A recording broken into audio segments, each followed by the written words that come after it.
Welcome to Everyone Loves Guitar, where we get to sit down and talk with interesting professional guitar players and related music industry experts. If you love playing guitar, stick around. You're in the right place.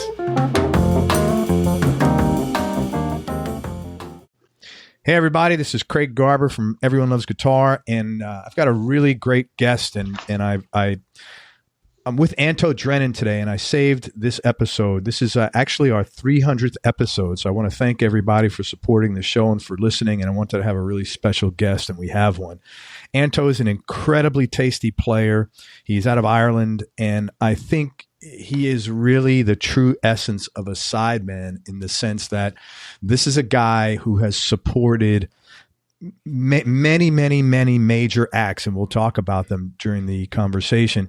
And you'd probably never know his name, and you can be sitting next to him in a pub or, in the grocery store, and you'd never know who it is. And he's made some really beautiful music. I mean, just incredibly beautiful music. And I'll point you to some of that during the call. Just a little bit about Anto's background. He was born in England, and he lived there till he was about 8. Can I tell the Dunstable story? Yeah. This is a really funny thing. So he grew up, my wife is from the UK also, and Anto lived like 2 blocks away from her until he was 8 years old. They're a couple of years apart, but what a small world. That's crazy, man. Anyway, both his parents are musicians, as are, I think, 2 of his brothers. He's played with a laundry list of people, but I'll leave you some of them. Moving Hearts, Paul Brady, Clannad, Leo Sayer, Chris Ree, the Corrs, Genesis, Mike and the Mechanics. He also worked with Mutt Lange, famous producer, Bone Burnett and Mitchell Froome.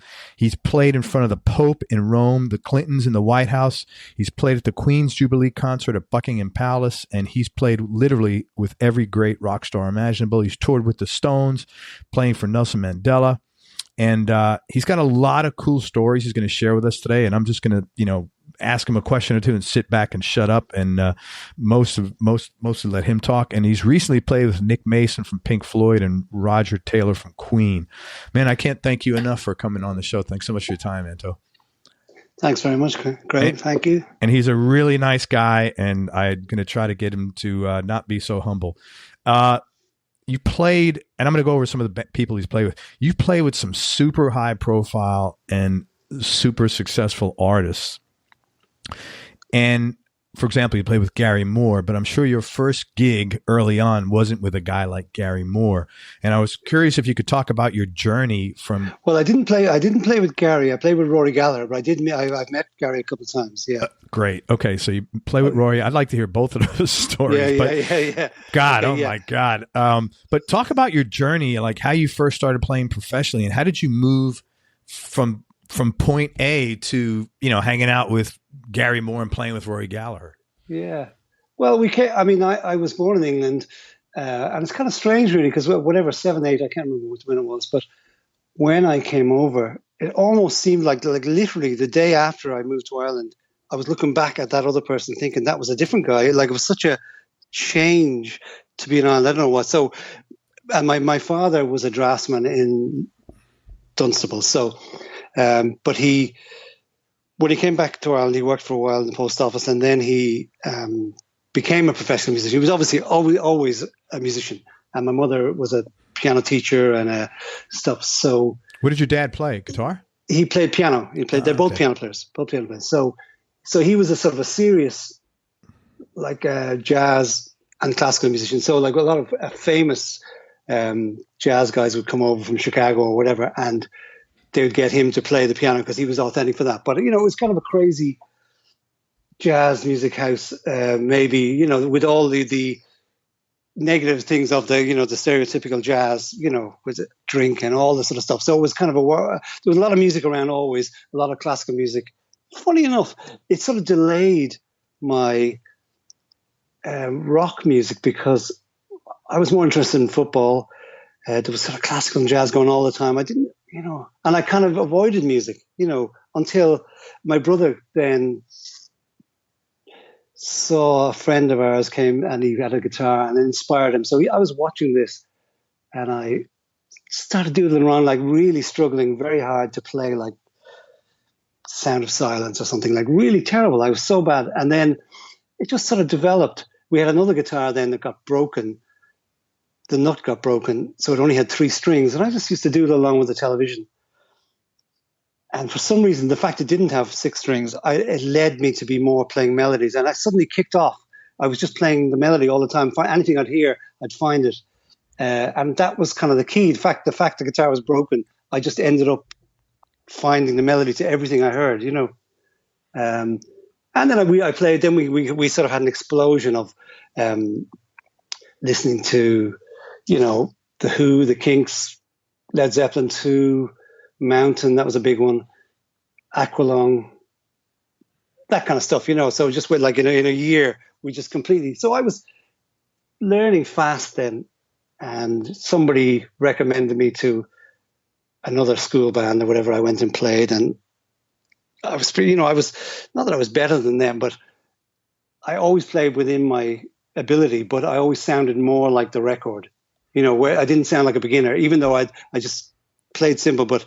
So, you know, I just was doing that for a while. But another friend of mine recommended me to a gig in Dublin, which was kind of a cool rock gig with some older guys. And I was seen there kind of unfortunately, really, in a way, as it turned out, by one of these kind of show band things. So I needed the money. So I went into that for too many years, you know, when at that point when I should have been, you know, like U2 or something, just struggling it out. I went and did one of these kind of gigs. So I'm trying to think of how the sort of train before I got seen around Dublin.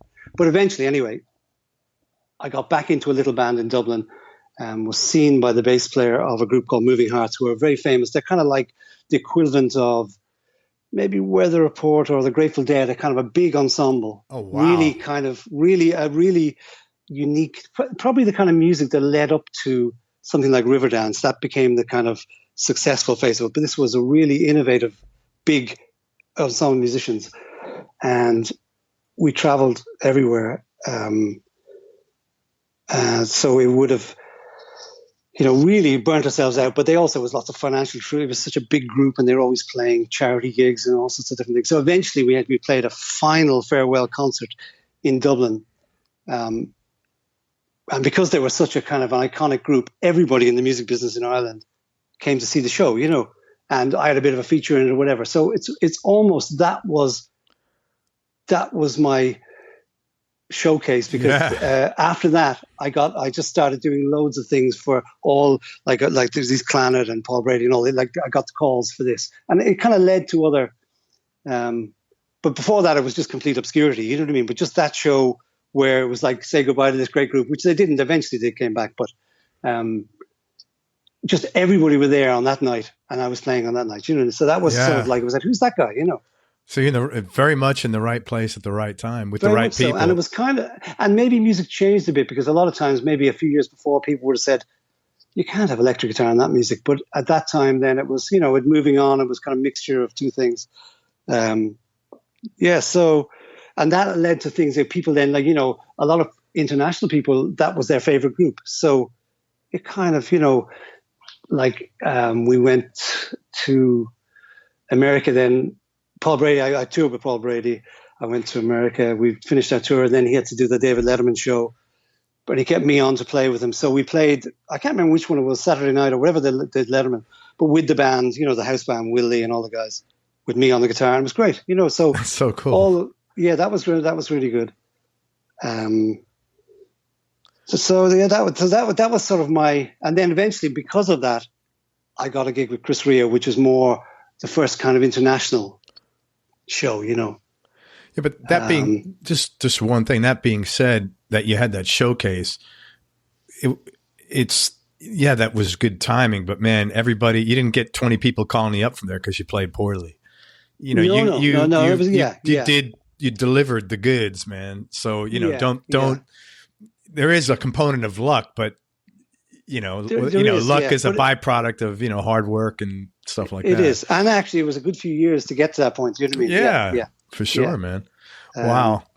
When, let me ask, I've met a load of guys over the years that grew up in England, exact same situation, you know, 8-10 years old, the family moves back to Ireland. What, is that like a thing? Like what?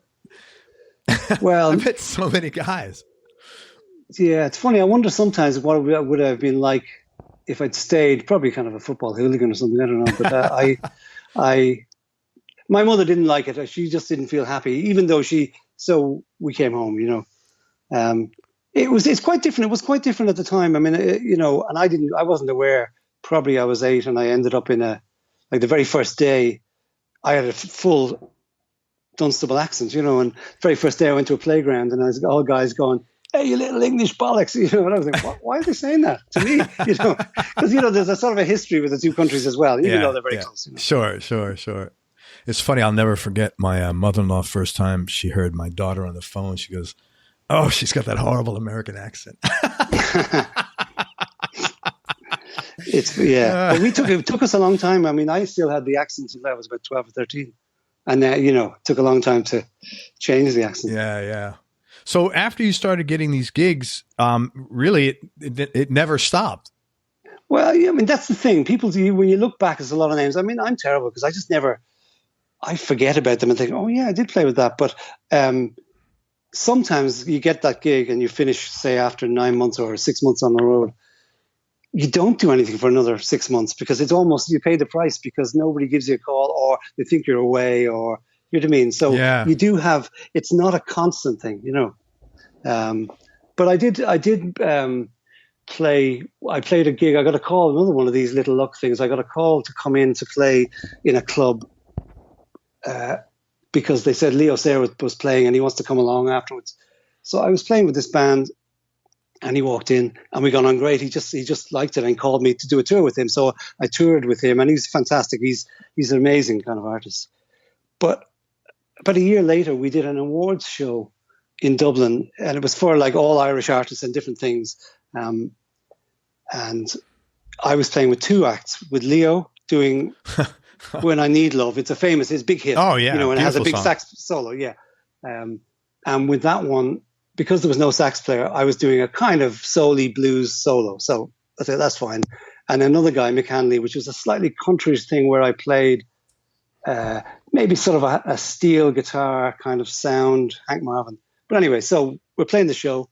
And I didn't realize B.B. King was in town the night before and was presenting one of the prizes. So I walk out. We're going to play the song with Leo with the bluesy solo. And I look down, right in front of me, B.B. King, like literally a yard away from me. B.B. King is saying, you know what I mean? And it was like, oh my God, how am I going to play this thing? And I was actually shaking, so we played and I played whatever. And we played the other song. It was amazing. I'm just looking down at B.B. King, trying not to think about it, and like he's, the most beautiful musician ever. Yeah. So afterwards, we're back in the green room and all the people are there, all the artists are there. BB comes in and he comes straight over to me and he says, "You moved me tonight." I went, "Oh my God." Wow. I like the greatest ever said, "You moved me tonight." And I thought, oh, I don't know. I was dreaming. And, he said, and I went, like the blues thing I played. And he just looked at me blankly, meaning, like I said, he says, I don't know. No, he said, the other thing that sounded like a steel guitar. And that was when I realized I'm not a blues guitarist, because I said, he said, no, you played something with the vibrato. And I really, because he loves steel guitar, So I was in cloud 9, Oh, man. And then I was talking to him for a few minutes and it was just incredible. And then the opera singer who was on the show came in and he went over to her. He said, "You moved me tonight." And, I was like, and then he went over to someone else and said, "I could just hear this ringing around everywhere. You moved me tonight." I thought, oh, well, whatever.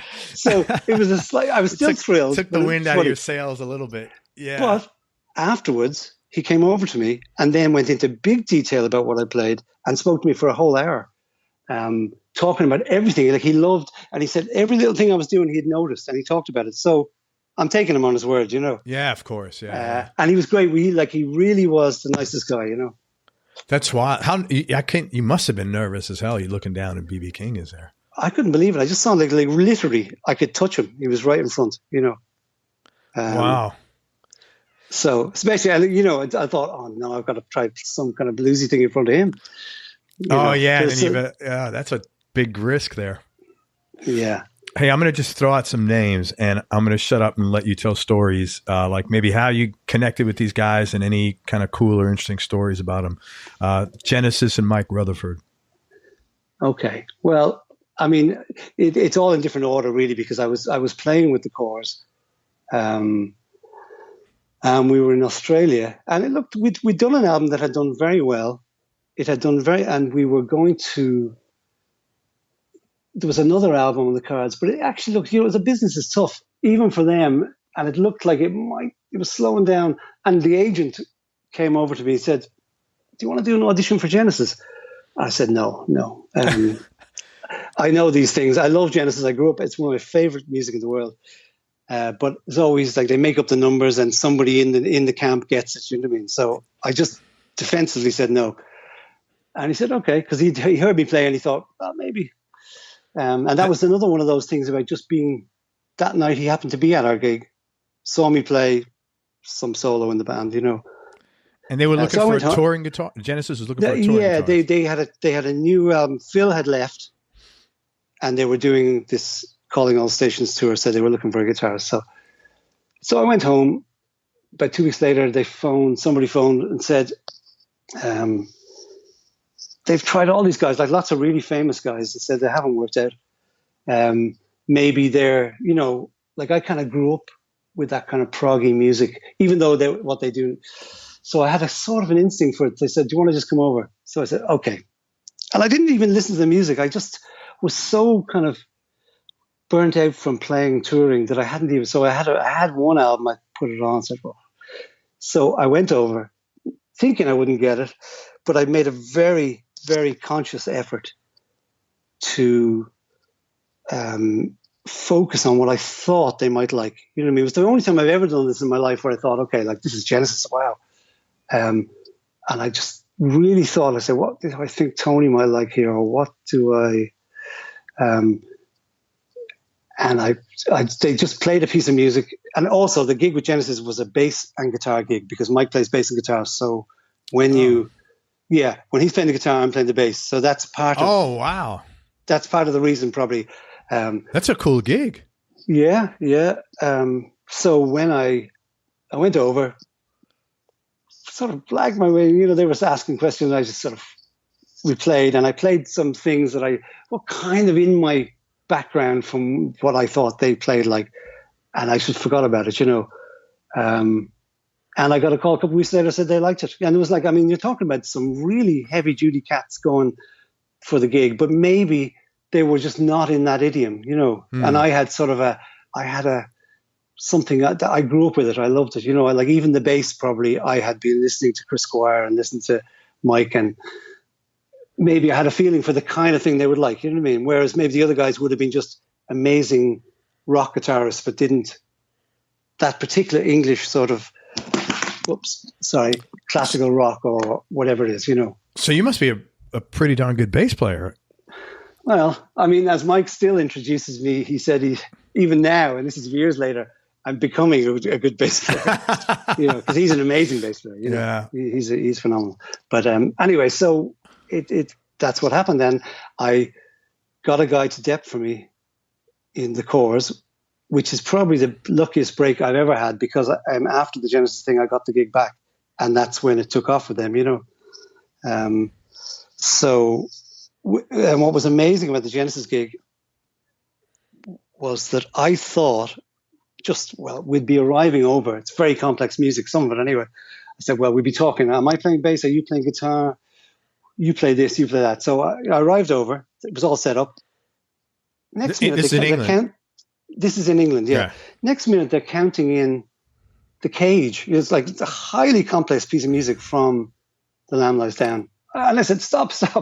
I don't even, you know, I thought we were going to talk about who's playing what. They were counting it in, thinking I knew already. And I said, did I miss something about what I was actually playing here? Anyway, so I had a terrible first couple of weeks. Even maybe a week and a half, Tony Banks shouted over from the other side of the room. He said, like, did you even listen to this music? So because it was straight in, and because I'd come from a tour, I had really no time to get it. But by 3 weeks, I knew it better than they did. You know, I was making less mistakes. So, but it's just the first 2 weeks were the roughest ever, you know. You must have done great. some serious shedding in those first 2 weeks. Well, it was kind of just trying to do it. And I think, could I just hear that again, before we do another take? But it was great. And it was wonderful to meet them. They're my heroes and they're my friends now. It was great. It was really, and they're just fantastic guys, And how long did that tour last? That tour was, I suppose, about a year, really. We didn't go to America because I think just at that time, what year was it, 98? There was a kind of Backstreet Boys and all that kind of thing happened. Remember where it was all boy bands and all that. So all the big sort of more older groups just took a bit of a hiding there. So they just didn't do that tour. It was a bit of a disaster. But we did a massive tour in other parts in Europe and everything. It was great. And then literally a year later, all that stuff came back. But it was just that time where everything was that kind of music, the boy band, but then after that, I went straight back in. Very lucky. Sometimes you get a dep to do your gig and he immediately goes about trying to take the gig. It's just one of those things in life. When you say a dep, what is that? Like a sub? Somebody to stand in for a you. sub? Like a guy. Yeah, sub, yeah. Yeah, okay. They call it a sub here. Thanks. Yeah, so I was very lucky. I had a great guy playing and it wasn't really his thing at the time. So I came back in literally straight from the Genesis tour to a rehearsal room.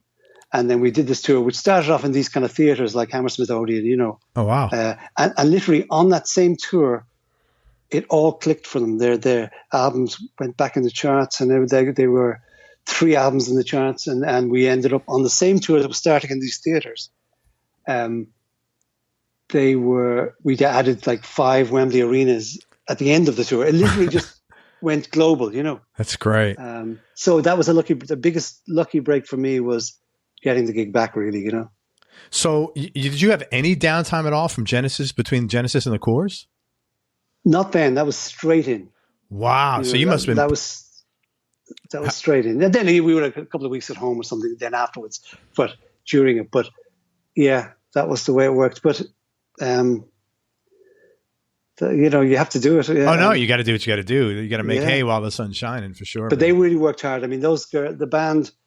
Probably one of the reasons why they stopped playing was they had done so much in that space of time. And even besides touring, they were doing promotion and there were radio shows. And literally 2 of them, the youngest 2, probably had no life. They went sort of from school to that and put in 10 years of just nonstop. You know what I mean?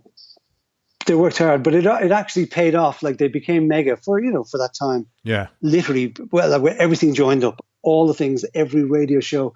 They did everything. Well, and every big Letterman, Leno, German things, like everything, like so nonstop. Even when they were immediately after a tour, they'd be off doing promo. But it actually did pay off because suddenly all the dots joined up. So you had Genesis for a year. How long was that Corrs tour for? Well, that Corrs tour was less of more of a tour. It was more just that was their various tours and various albums and promo, like going on probably from 98 till maybe about 4 or 5 years. But there was sort of and then we did come back and play a couple of years ago as well, but probably stopped in 2004. They also got the last breath out of mechanical royalties. Well, apparently, that's the amazing thing was that CDs were kind of, they were dead just before that. And then suddenly CDs started selling in supermarkets. And that happened. That's where they got, their secret was all age groups. Yeah. Young and old. But you're right. They really, and they did well out of that. Yeah. Right before the beast died. Literally, all that was happening. We'd hear like while we're on that tour and they're doing well, you hear all this Napster stuff going on and whatever. But they certainly, that's a lucky break. Good for them, man. And it makes you wonder. Some of the great groups, you wonder why you just didn't hear from them after a while. And probably in another way, they would say, well, what was the point then? Even though they're all back out touring now, because that's the only way now. Yeah, totally. Wow. Yeah. Talk about Rory. Okay, well, that's back a little bit before. That's a little bit back in that other time. But yeah, we were, after Moving Hearts, the piper with Moving Hearts is this guy called Davy Spillane. We had this band with it. And it was like a slimmed down version of that super band, bit more of a tougher unit that could go and play festivals. It was a great band, really smashing. And our producer, PJ Curtis, knew Rory and asked him, we were making an album, and his sort of idea for the album was to maybe have it like kind of as if you were Sun Studios, kind of like just real basic. And he said, why get Rory in for a couple of things? So we went, well, I mean, he's my hero. I didn't know what to, so anyway, so we didn't think anymore. He did get him, and we were in the studio one day cutting a track, and next minute the door comes, Rory walks down the stairs, and he was supposed to play out of 2 other songs, but he liked this song so much, he just instantly asked his guy, give me the Carol sitar guitar, and he plugged into my little amp and started playing along with us. It was amazing, and he instantly loved it and played, and that's actually on the record. And then after that we played a blues track. It was fantastic, and like that was, I was shocked because he was so loud. I was standing beside him, and I had to get a guy to put a screen up because he had this Marshall amp that was literally killing. It was so loud, but it was so exciting. And then he played a little track for Phil Lynott with Davey on acoustic guitar. It was amazing.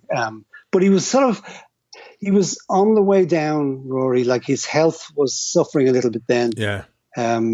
He had a big fear of flying, so he was very, very gentle man. So it was lovely to talk to him. But you could tell maybe, because I'd seen him years before. I used to go and see him in Dublin, and they were like epic religious experiences because he was just so exciting, and he still was, I'm sure. But you could see that, like, say, Stevie Ray Vaughan had come along, and it changed.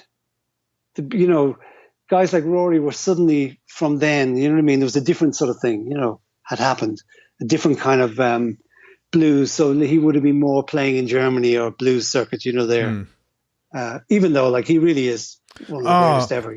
He's phenomenal, and I don't understand why. Well, I saw a couple of documentaries on him, and in the documentaries, they consistently, I think it was one, they consistently talk about how he was basically this is what they said. He was his own worst enemy. And the reason why he didn't achieve more commercial success was because he didn't want it. He wanted to do things his way, but I don't understand why what he did wasn't commercially successful, because it was phenomenal. So yeah. It's really confusing about that.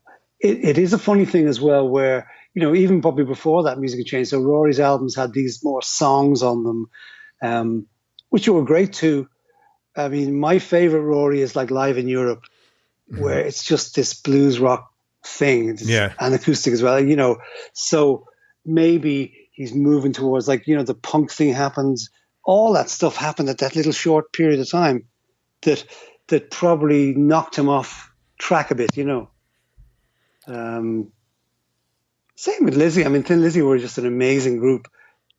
Didn't ever really reach the potential they should have had. They had a few setbacks, that stopped them becoming huge in America like they should have been. But, but for us in Ireland, there was the kind of Van Morrison, Rory Gallagher, Thin Lizzy, Gary. After that, then U2 and stuff. And the whole thing was you had to go to London and then travel everywhere. It was a hard slog. Now it's a different thing. Now you're just trying to get that viral internet thing or something. But this, you had to actually put 10 years. The police even had to go in a van for 10 years or 5 years.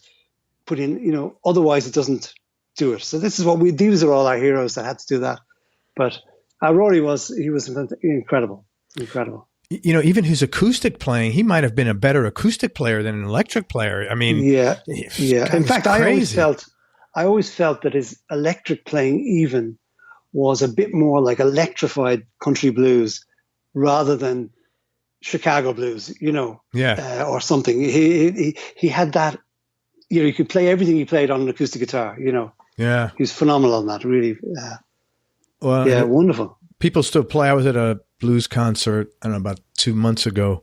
A guy named Sean Chambers. I interviewed. He's a blues player here in the States and big regional presence in Florida, but now he's going all over the place. But Sean played Bullfrog Blues. That was Rory's song, Yeah. And so people are still doing an old blues, yeah. Yeah, people are still doing, the stuff that he. I remember when I found that record, Irish Tour '74. Yeah. I was in a record store, used record store down in Greenwich Village in Manhattan. And I saw that and I said, what is this thing, man? This looks kind of cool. And after that, I was hooked.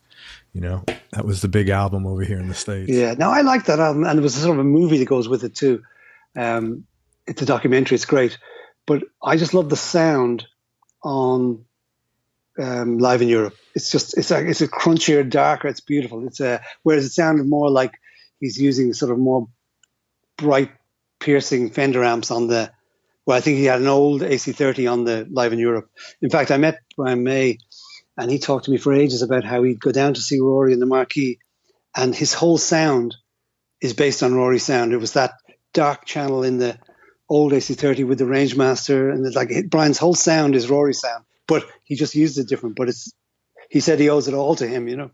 Well, that you know, when you talked earlier before we started the call about, it seemed that people's styles are more identifiable years ago. You know, the people I thought of when Brian May plays, it's Brian. When Tony Iommi, you know, it's Gary Moore, Leslie West. You know, there's certain Jimmy Page. You know, you're not going to mistake that for somebody else. No, I mean, it's a funny thing that happened in the '80s, and it was a great thing, I suppose. But there was that sort of Guitar Player magazine and MTV and all that sort of guitar rock thing, and Van Halen, unbelievably, just incredible. But a thing happened with this other kind of guitar that even made guys like Brian May go towards it a bit. But you're going, Brian, you're that special English sound. Don't just sound like that kind of rock. You know what I mean? Because it was almost like he was beginning to lose his little identity playing kind of more generic rock, I thought. You know what I mean? When you hear Killer Queen, it's like there's nobody in the world sounds like that, you know? Right. Yeah. But you're right, Tony Iommi. It's funny how you listen to Black Sabbath now, how they actually sound like a kind of a softish kind of rock band. Not really heavy metal, but kind of dark, but kind of nice, musical, you know. But it was nice, really nice musically. That's, you know, it was really great musically. I always loved their stuff. I never thought it was like, you know, overpowering. It was very melodic. Everything worked there, man. Yeah, yeah. Even but, on... No, go ahead. But that's my, in a funny way, I hate to be like that old guy just going, I love that stuff. But I do love that, particularly love that era. Maybe it's from 70 to 73 or something, or 69 to 73. You know, so much great stuff happened there. Even like almost my favorite is when the rock bands made singles like All Right Now, Free, and, you know, they were all in the charts even. It was just, it was so diverse, and the people were so open. Now, like the radio... It's so kind of formulaic now, you know, but at the time it could have been anything in the charts, you know. Yeah, it's very niche now. I mean, you're not, you know, when we were coming up, you'd hear Free, followed by Earth, Wind and Fire, followed by the Stones, followed by Black Sabbath, followed by B.B. King, all on the same channel. Focus were in the charts all over the world. Right. Yeah, playing that insane classical kind of music. And that was, people liked it. So people would never, ever give that a chance now, you know. No, but I don't think so, man. Maybe it'll come back. Hey, when you play with Rory, he played his Strat. That's all he played, from what I understand. Yeah, he played his Strat. He had this Carl sitar. He had and funny enough, I played his Strat that day, and it was awful. It was the most. It was like it was like a pig. But and you know, in what way? That's so funny. It was so hard to play, and it was kind of like a bit like that thing has done. You know. I found it tough now, I have to say, just tough. And I play, you know, but it was that guitar. Like these days now, I'd have 10 pictures on Instagram immediately. But now, not one of us had a camera to take a picture of me playing the guitar. Yeah, this is very true. It was nice, but he had it set up a bit for slides, so it was hard, you know. Yeah. Well, he seemed to be one of those guys where everything he did was kind of contrary just because. Yeah. I mean, his guy came in with a sort of I don't know what it was. It was like just a little wheelbarrow full of just old crappy pedals and like all half broken but amazing old stuff, and they were looking for something to plug in. It was so funny, but it was great stuff, all fuzzbox old things, you know. Look at them in, it was you know. But I did meet him then. I was playing with Clannad in the Albert Hall, and he came along, and I met him after the show, and he said to me, this is probably even near the end, which was a shame. He wasn't well. I could see he wasn't well. And when we came off the encore, it was great. It was an amazing show. And he said, you never called me up for the Blues in E. I thought, oh, God, Well, it's a pity. I didn't know. It would have been crazy for that kind of music because it was a different kind of music. But imagine if we had it would have been unbelievable. Yeah. But it was near the end, for Rory. It was a shame. Yeah, that's too. Was he taking the piss out of you, or was he serious? He was supposed to. No, he was having a joke. But I thought, wow, imagine if he just did. I'd give him my guitar. Just come on. That would have been cool. Yeah. Hey, talk about Gary Moore. Well, I mean, I have a funny. Well, it's not really a funny story about Gary Moore, but I met him years earlier when I was sort of a young kid on the block, and this great guitarist, Jimmy Faulkner, introduced me to him. So then that guitarist died, Jimmy, and there was a benefit. And Gary, very nicely, because he remembered him from the sort of 60s scene that he came out of in Dublin, came over to play. And he was there. And I was going to say to him, but Gary now became very, very uptight. You don't really want to talk to him because he gets fired up. He's a nice guy, I think, but his nerves got to him, so he might just be a bit offhand with, So I knew he was going to play, and we were in the house band. We were playing with loads of different people. And I went up to the dressing room. I thought this was our dressing room. So I was in the dressing room, and I'd had a packet of crisps, chips or whatever, and I was just there waiting to see. And next minute, the toilet flushes. I went, I'm in the right room. And the door comes out, and it's Gary Moore's dressing room. And he comes out, and he looks at me, and he goes, who the fuck are you? And then he said, are you eating my crisps? Are you eating my crisps? So I was so, I didn't know what to say. Are you eating my crisps? He was my hero, and I just thought, I just have to get out of here now. Are you eating my crisps? Yeah. So that's my Gary Moore story, unfortunately. That's great, man. Are you eating my crisps? That might be the tagline for this episode, man. Are you eating my crisps? That might be the single best story I've heard in 300 episodes, Anto. Yeah, I mean, I was blushing. I didn't know, and I was going to say, do you not remember me, Gary? No, I had to leave, You just left. Yeah. Yeah. Oh, I mean, that's another terrible shame. Gary died way too young, God, he was one of my heroes. I mean, just, yeah. When I wasn't in love with the metal stuff he did. No. But when he played blues, it's almost, you're right. I mean, when I hear Gary sort of being Peter Green, what I love about it's him playing like Peter Green, but it actually isn't like Peter Green. It's got a special thing. So that's my favorite Gary Moore. It's just, I mean, I had a couple of very influential things happen to me when I went very early on, where I went to see Focus in the Stadium. It's like a long time ago anyway, and literally was my sort of kickstart. I said, I'm playing the guitar now. Once I saw that, it was the most, I just could not believe how great it was. And the next one was Eric Bell, who is a genius guitarist. He's the other one of the genius Irish guitarists.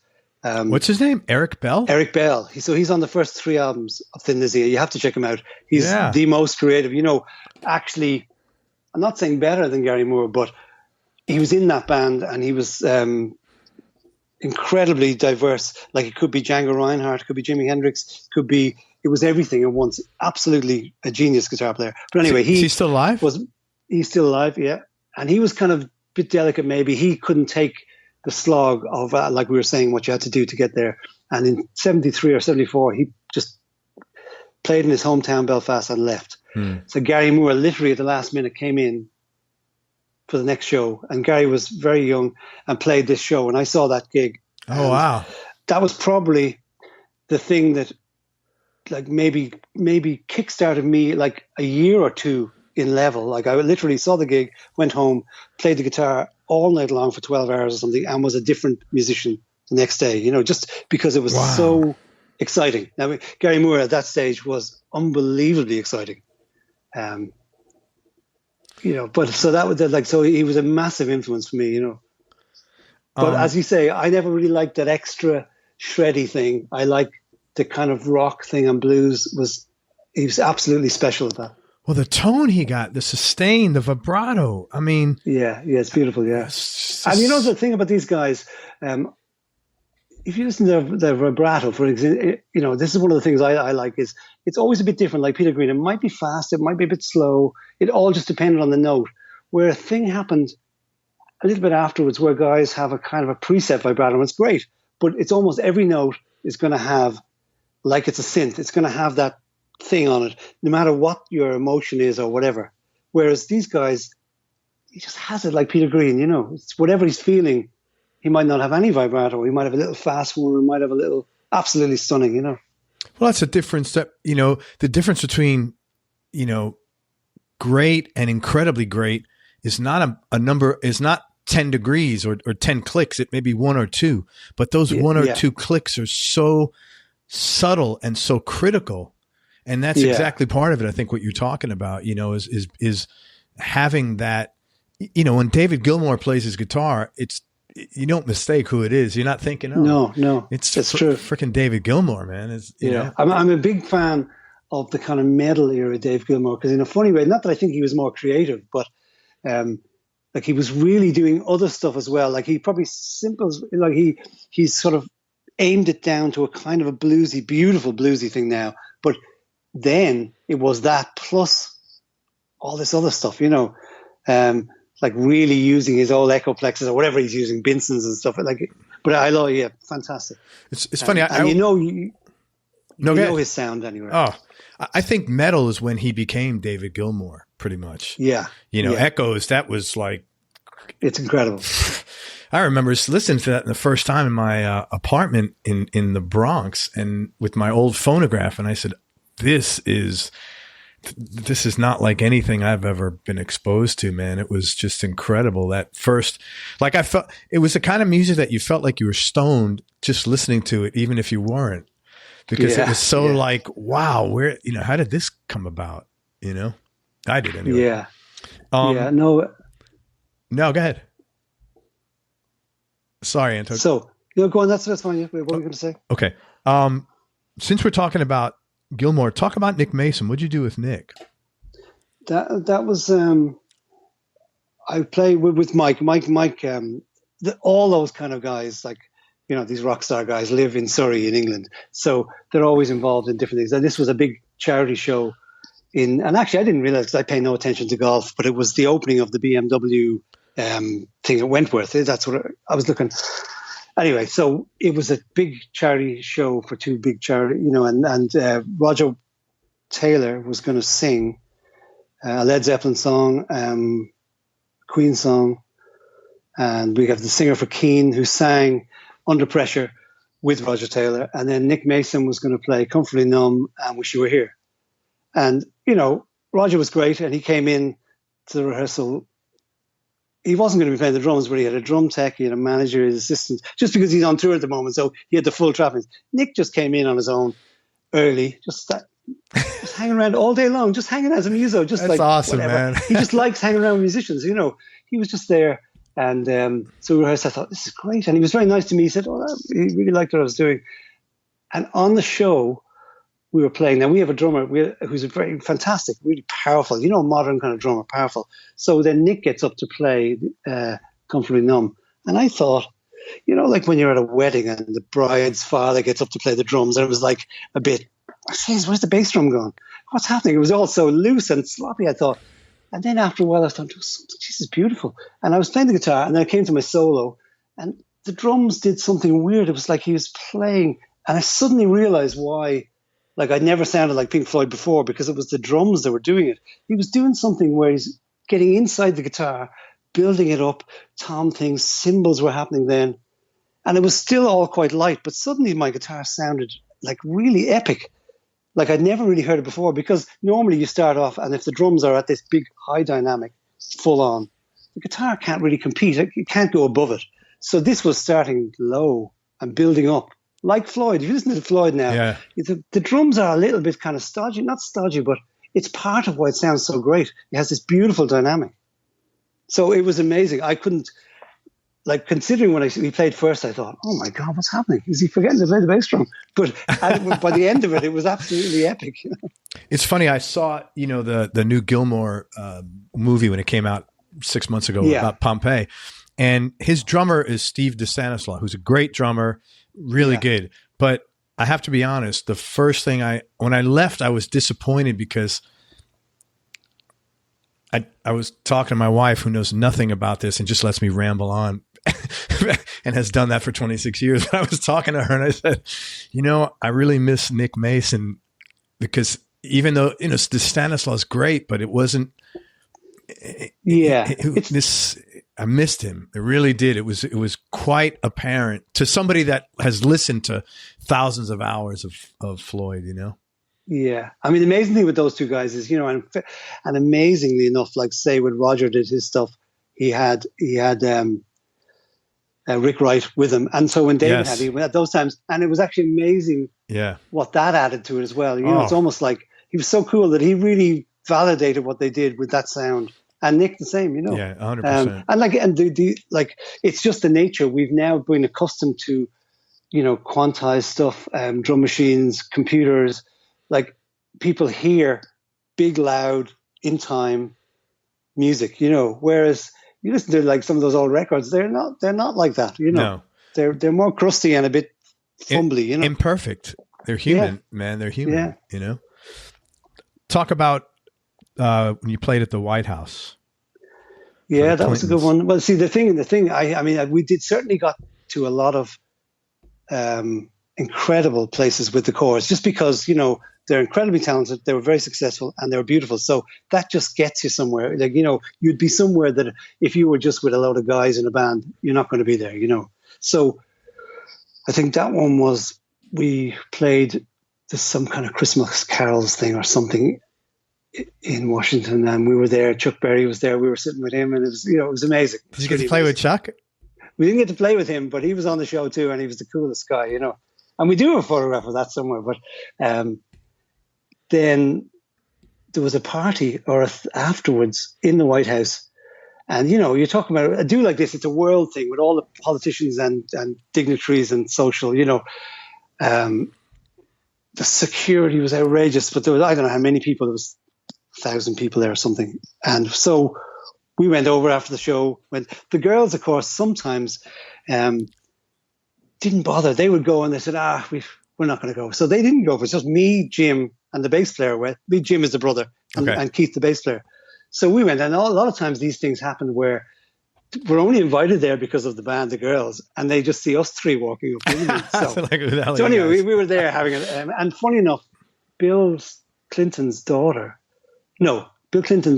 sister gravitated towards us because we weren't like these, all that other world. So she's talking away to us, very funny, showed us upstairs and everything. And I said, I have some memory of her, like jumping up and down on one of the beds like a crazy person. And then she sneaked us outside through the FBI, said, look, these guys are coming out. I want to have a cigarette. And it's freezing in Washington. So we're out on those steps you see with the pillars, sitting there, and she's sort of maybe slightly unflattering about Hillary's side of the family. I just thought, this is just surreal. Oh my God, that's hilarious. And we're actually out on the White House. And I was thinking, like, you only get these places because of that group. They'd be invited. But it was actually very funny, very funny. Yeah, that was surreal. At the end of the night, when you're doing the recap of that, like, that's kind of like not normal, like not something you'd expect to be thinking about. Yeah. There was a few, I mean, okay, I won't go on because, these are just external things that happen to be who you're playing with. But there was a few other ones we did which were nice, where we played, a couple of times we played for Nelson Mandel's birthday. That was nice. He liked them. He loved the band. Because one time he came to Ireland, there was all the politicians and everybody there, big deal. We played a little song and he just stopped everybody, ignored all the, the kind of these sycophants all around him. He just ignored them, walked out in front of us, danced over, and just did a dance in front of the girls. It was amazing. You know what I mean? So because of that, he just loved them. So we were invited to a couple of other things, and we played his 644 I can't remember what it's called. It was the big AIDS charity concert in Johannesburg or Cape Town. I'm terrible. My memory's terrible. But so we played there, and then it was Annie Lennox, Queen, Peter Gabriel, Cat Stevens, everybody was on it. And it was amazing. It was just an incredible show in South Africa. We were there for a while with them, and very nice. Brian was there. And actually, the first day after rehearsals, we were all going back in the bus to the hotel, incredible hotel, everything. It was just, and I said to Brian, because none of the girls, they didn't know anything about Brian was an astronomer, I said, what's the Southern Hemisphere like? What would you think? Would you show us? And he said, yeah, no problem. And then I was just thinking, if it was just me, Jim, and Keith, he probably would have said no. But anyway, but he has the girls there. Yeah. So the girls didn't even know he did that. So we organized a trip. Like, they were right in the bush, in the kind of the Kruger, where we were right in the middle of nowhere. So we went out with armed guards because the lions hunted nighttime. So Holy everywhere around crap. there could be lions. And we did about 3 hours of him talking about everything in the Southern Hemisphere, with no light pollution whatsoever. And this is Brian May, who's, an absolute boffin at that stuff. And there's your guitar hero talking about stuff, and a lot of times people are getting distracted, but I was just loving it. Absolutely loving it, That's crazy, man. Holy. So, and then we hung out there. This was after the show. We went up into the Kruger National Park. And so it was Annie Lennox, Brian May, Roger Taylor, us. So we were just hanging around with them for a few days and playing little songs and for Nelson and Mandela. It was for a couple of days after the show, it was surreal again, but everybody was just normal people, Yeah. Do you find, because you've had access to A plus list celebrity in terms of not quality of people, but in terms of popularity, do you find on the whole, there's a big difference in how they act? And I don't want you to name names or anything like that. I'm not looking for gossip, because people ask me about, have I had attitude? And I have to say, in 300 interviews, I've had maybe less than 2 or 3 people with attitude. I mean, everybody's wonderful, but there's a whole level of, Brian May, Steven Tyler that I'm not talking with yet. Yeah. I mean, I think a lot of it depends on it's in that environment, but take them out of that environment, Yeah. Okay. Yeah. So a lot of times, I mean, I'm just playing with these groups. So you know what I mean? A lot of times I wouldn't be speaking to them, but certain times, and a guy like him, you cannot get, he's like Rory Gallagher. You couldn't get a nicer man. Yeah. You know what I mean? Almost too polite. If you said to Brian, would you like a cup of tea? He'd say, only if you're having one. You know what I mean? You go, hang on a second, you're a rock god. You shouldn't say that. Yeah. He's so nice. Yeah, absolutely. And one of my absolute favorites, but we did, I'll just finish the story about these things where we were. We did play that other show, which was the Queen's Silver Jubilee, maybe, in Buckingham Palace. And it was a massive show in the back of Buckingham Palace. And it was McCartney, Clapton, Phil Collins, Brian Wilson, I don't know. I mean, everything was there. They were all there. And the first day we were rehearsing, a funny thing happened. First of all, we were just doing, I don't know why, but we were doing. You were with the Corrs, or you were with? There was the Corrs playing, okay. And we were playing acoustic kind of the Long and Winding Road on a little side stage beside the river, which is just beside the stage, and we were rehearsing it, and it was nice. And I heard this other sound. I looked over to the main stage, and they were rehearsing. They were going to be rehearsing. They were waiting for us to do our little bit. And I noticed McCartney and Clapton were actually jamming along with us. I was just doing I was like, well, I've actually sort of played with them now, because they were just listening to us doodling along, and I could hear McCartney's bass, and I could hear Clapton just bluesing away while we were playing the song, So it was funny. But anyway, yeah, there was a fire on the roof of Buckingham Palace. Oh, wow. And we all literally, that Buckingham Palace goes all the way back to the Hyde Park entrance. So we all literally, we didn't know what it was, but I don't know whether it was, maybe because it was, I can't even remember what year, whether there would have been a sort of a worried about terrorism or something, but it was just a fire. So literally the entire entourage, hundreds of people, had to walk along through to get to Hyde Park. So everyone was there. Eric Clapton was walking alongside us. And what I noticed was, in his environment with all his people around, he would be that aloof Eric Clapton guy, because people, protected from people coming up and talking to him, or but when we were all just having to move to somewhere because of the fire, everyone was just you could just see the difference. They were just ordinary people. They were just themselves. They were out of their rock star trapping, and lovely, Yeah. It's interesting. It's got to be difficult to have to switch like that too. Yeah, I imagine so. And the other problem, and maybe this is what you see with, like a Prince or a Michael Jackson, where you become so famous. You know what? That's good. Let's talk about dead. If you talk about dead people, no one can't get in trouble. Well, the thing, I'm just thinking, like a lot of times people get so famous or so that they only have a few people that are kind of yes people around them, and then things can go wrong, but nobody really looks after them, because this has happened obviously a lot now lately. Oh yeah. Because they almost never allowed to be the ordinary person anymore. They're almost too big, and everybody just sort of, well, I can't tell them not to do that, you know. Yeah. But lucky for me, I've generally only worked with sort of normal people, you know, not that other level, you know. That's great, man. I know you. Peter Gabriel. One more. Let's talk about him. Well, he was just on that. The Jubilee.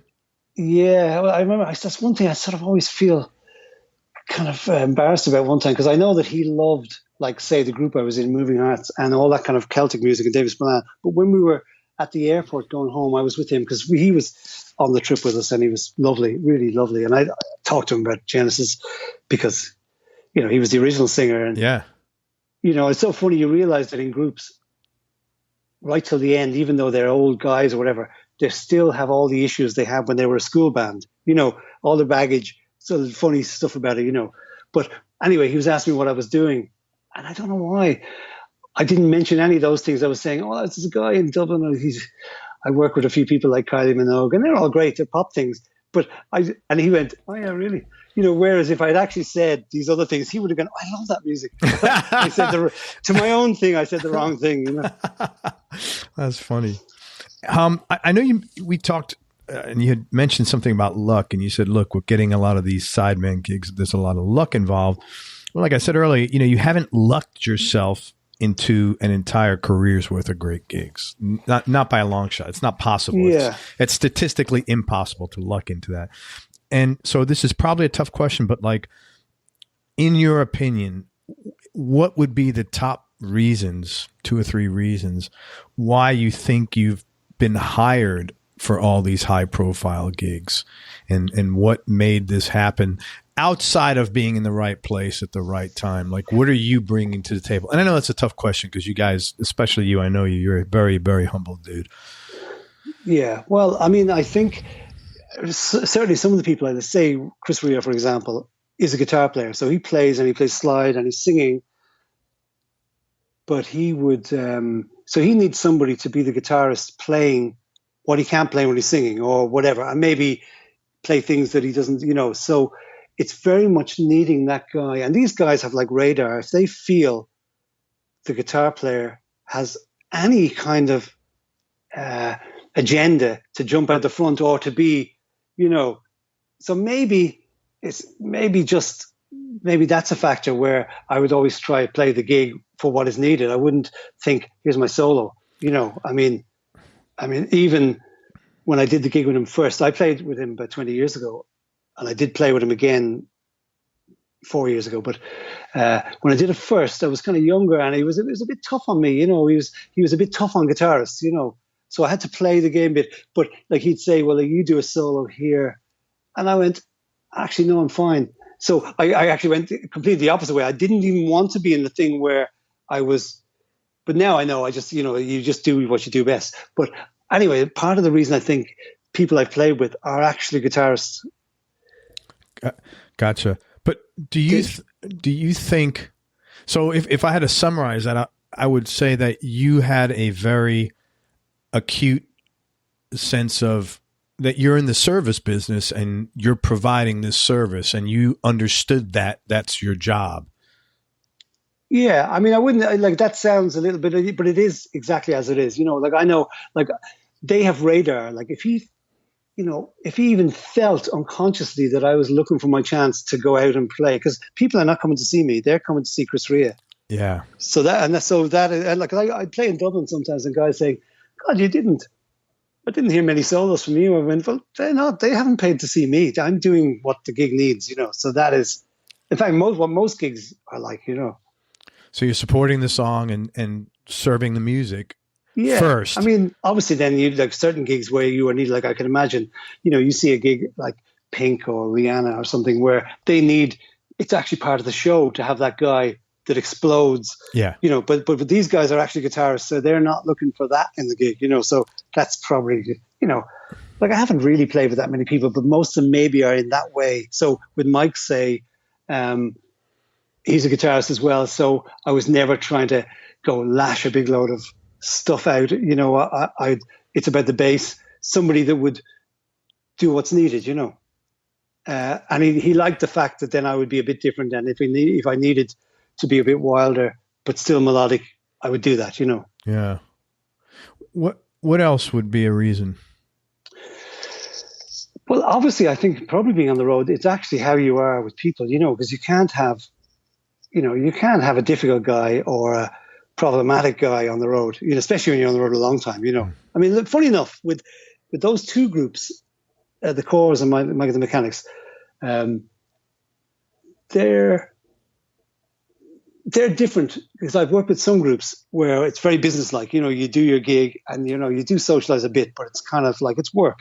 Where some of these, like the Mechanics or the Corrs, were like a family. So you have to fit that. You're like, you're okay to be with. Whereas if you're sort of some, you know what I mean. Say if you've got some kind of attitude, it's just not going to work if you're on the road all the time. You have to be malleable and just really, like, I spent way more time with the Corrs than my wife and kids for a few years, like way more. Yeah. Because that's the way the gig was at the time. So you have to be able to make it okay and not just crack up. Yeah. In the States here, they always say, "Don't be a dick." Yeah. That's it. And like everybody has their moments where and it is very easy because the one thing about being on the road. I was reading a few articles on this recently where, like, it does try to kill you actually in every way. It's not as in every level. I remember we did support the Stones, and they came along and they had the same delayed flight and all day waiting as we had, and they were the Stones. So it does try to. Yeah. It's not easy. So you have to be able to put your head down and not freak out with that as well. It's physically pretty demanding too. The flight. Yeah. You're flying and.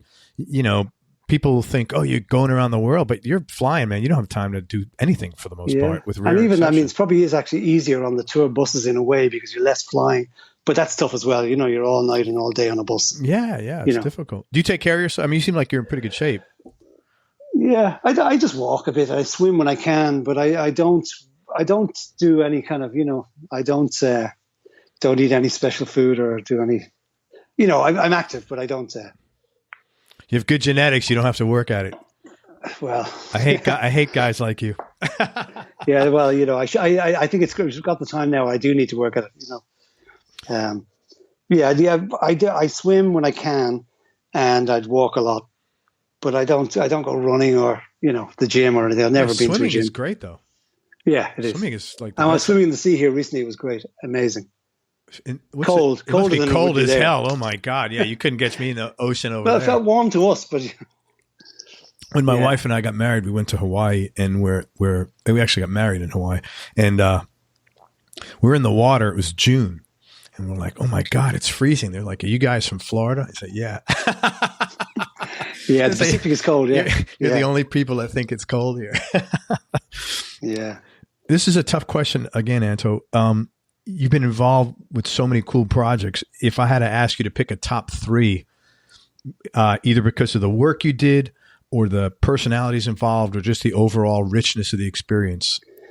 Yeah, I'd say almost the worst and the best would be Moving Hearts, just because the music was incredible. When you played a gig, it was like you were transported into some other kind of thing happened, right?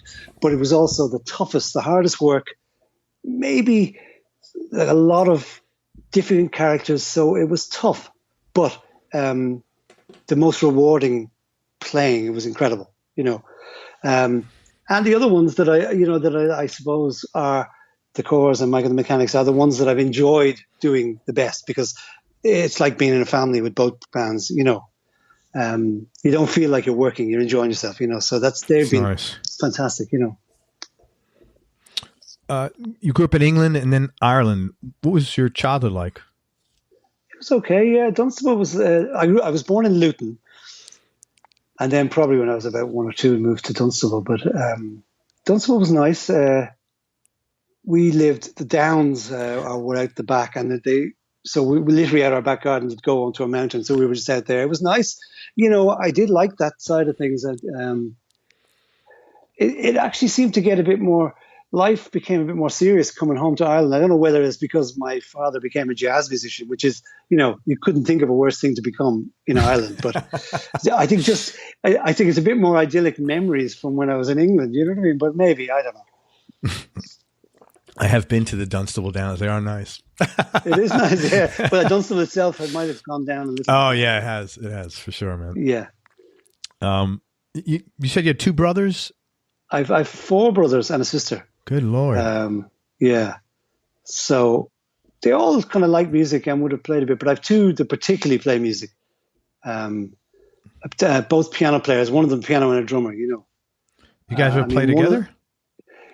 Not really. I mean, they do say that we did play once, and we had a kind of a amazing little weather reporty band going. We were rehearsing, and they said that I went out for a cup of tea and never came back because maybe we were just ever so slightly different. Like I was a little bit more rock, they were a bit more jazz, and But yeah, no, they're phenomenal musicians. Yeah. They play professionally? Yeah. Oh, that's cool. Well, if you can call not working very much professionally, yeah.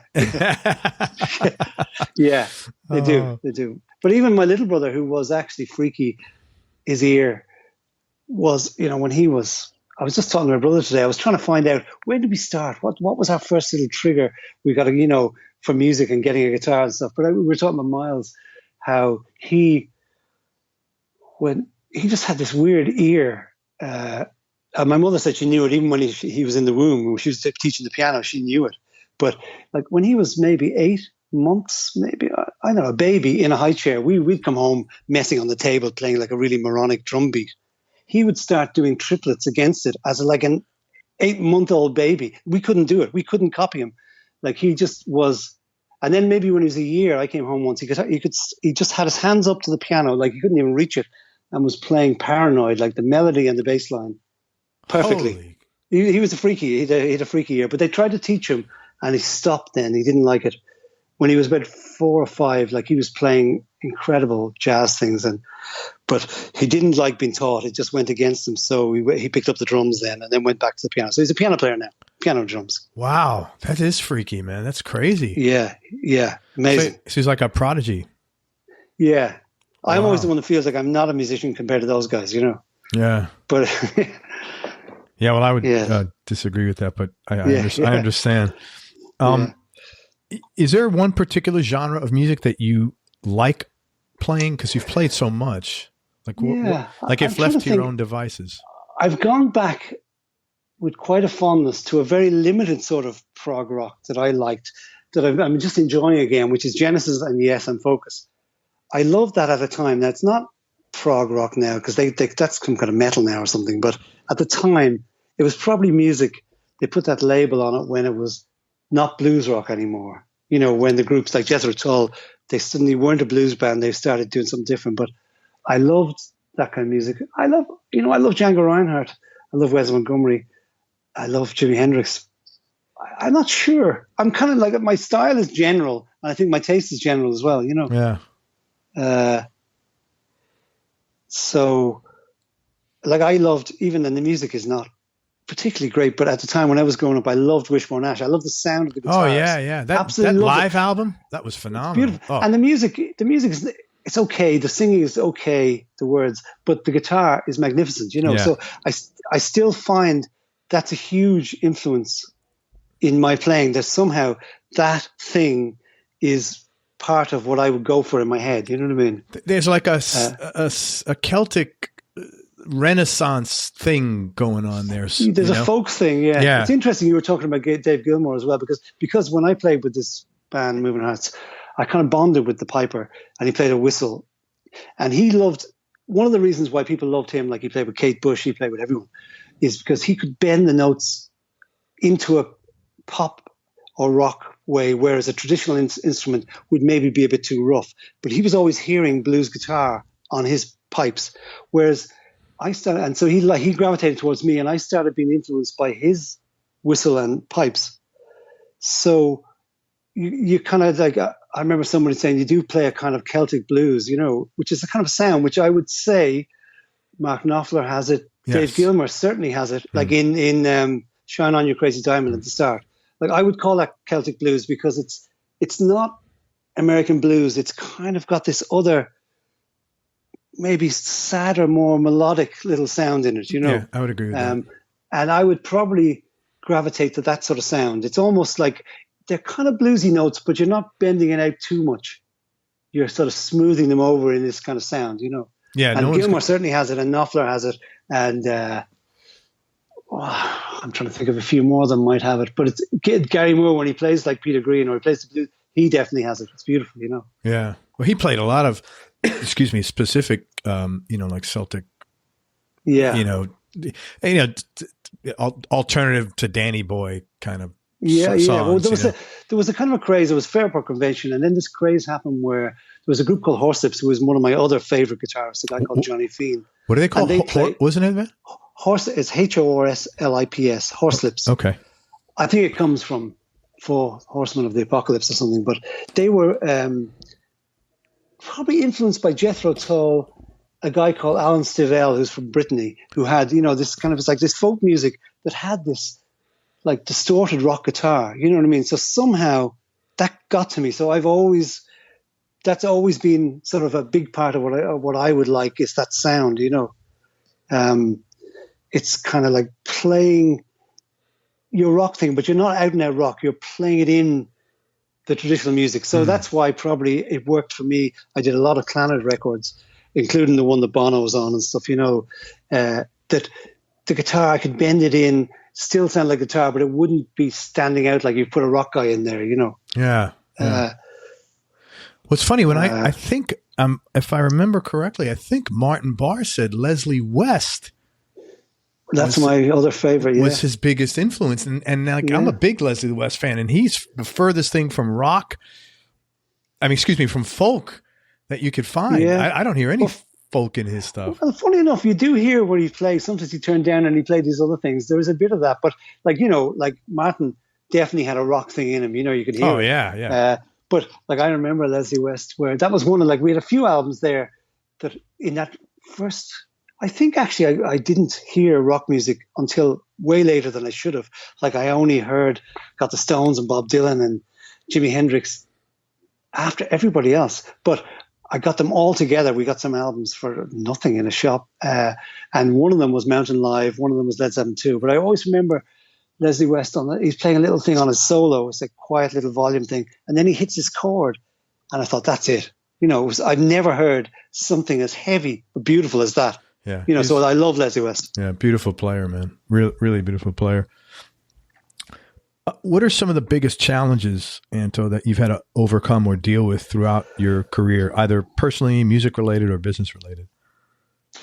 Yeah. Well, I mean, sometimes it's almost a plus and a negative being from Ireland, because in some ways you really are not connected to anything. But then at certain times over the years, people would be looking at Ireland. You'd have more of a chance of being noticed in Ireland than you would have living in London because of, somebody's popular here at the time or whatever. And it was kind of connected. But I mean, probably my biggest challenge is the fact that I don't, I'm too laid back. So I just been lucky enough to work with people, but I don't go looking, I don't make the calls. I've never made a call for a gig in my life. I've never made, maybe last week, but I almost can't physically phone someone pretending to be friendly, but I'm actually looking for a gig. I just can't do it. So that is something which is a definite, because that's not how the business works, Interesting. And meanwhile, you're,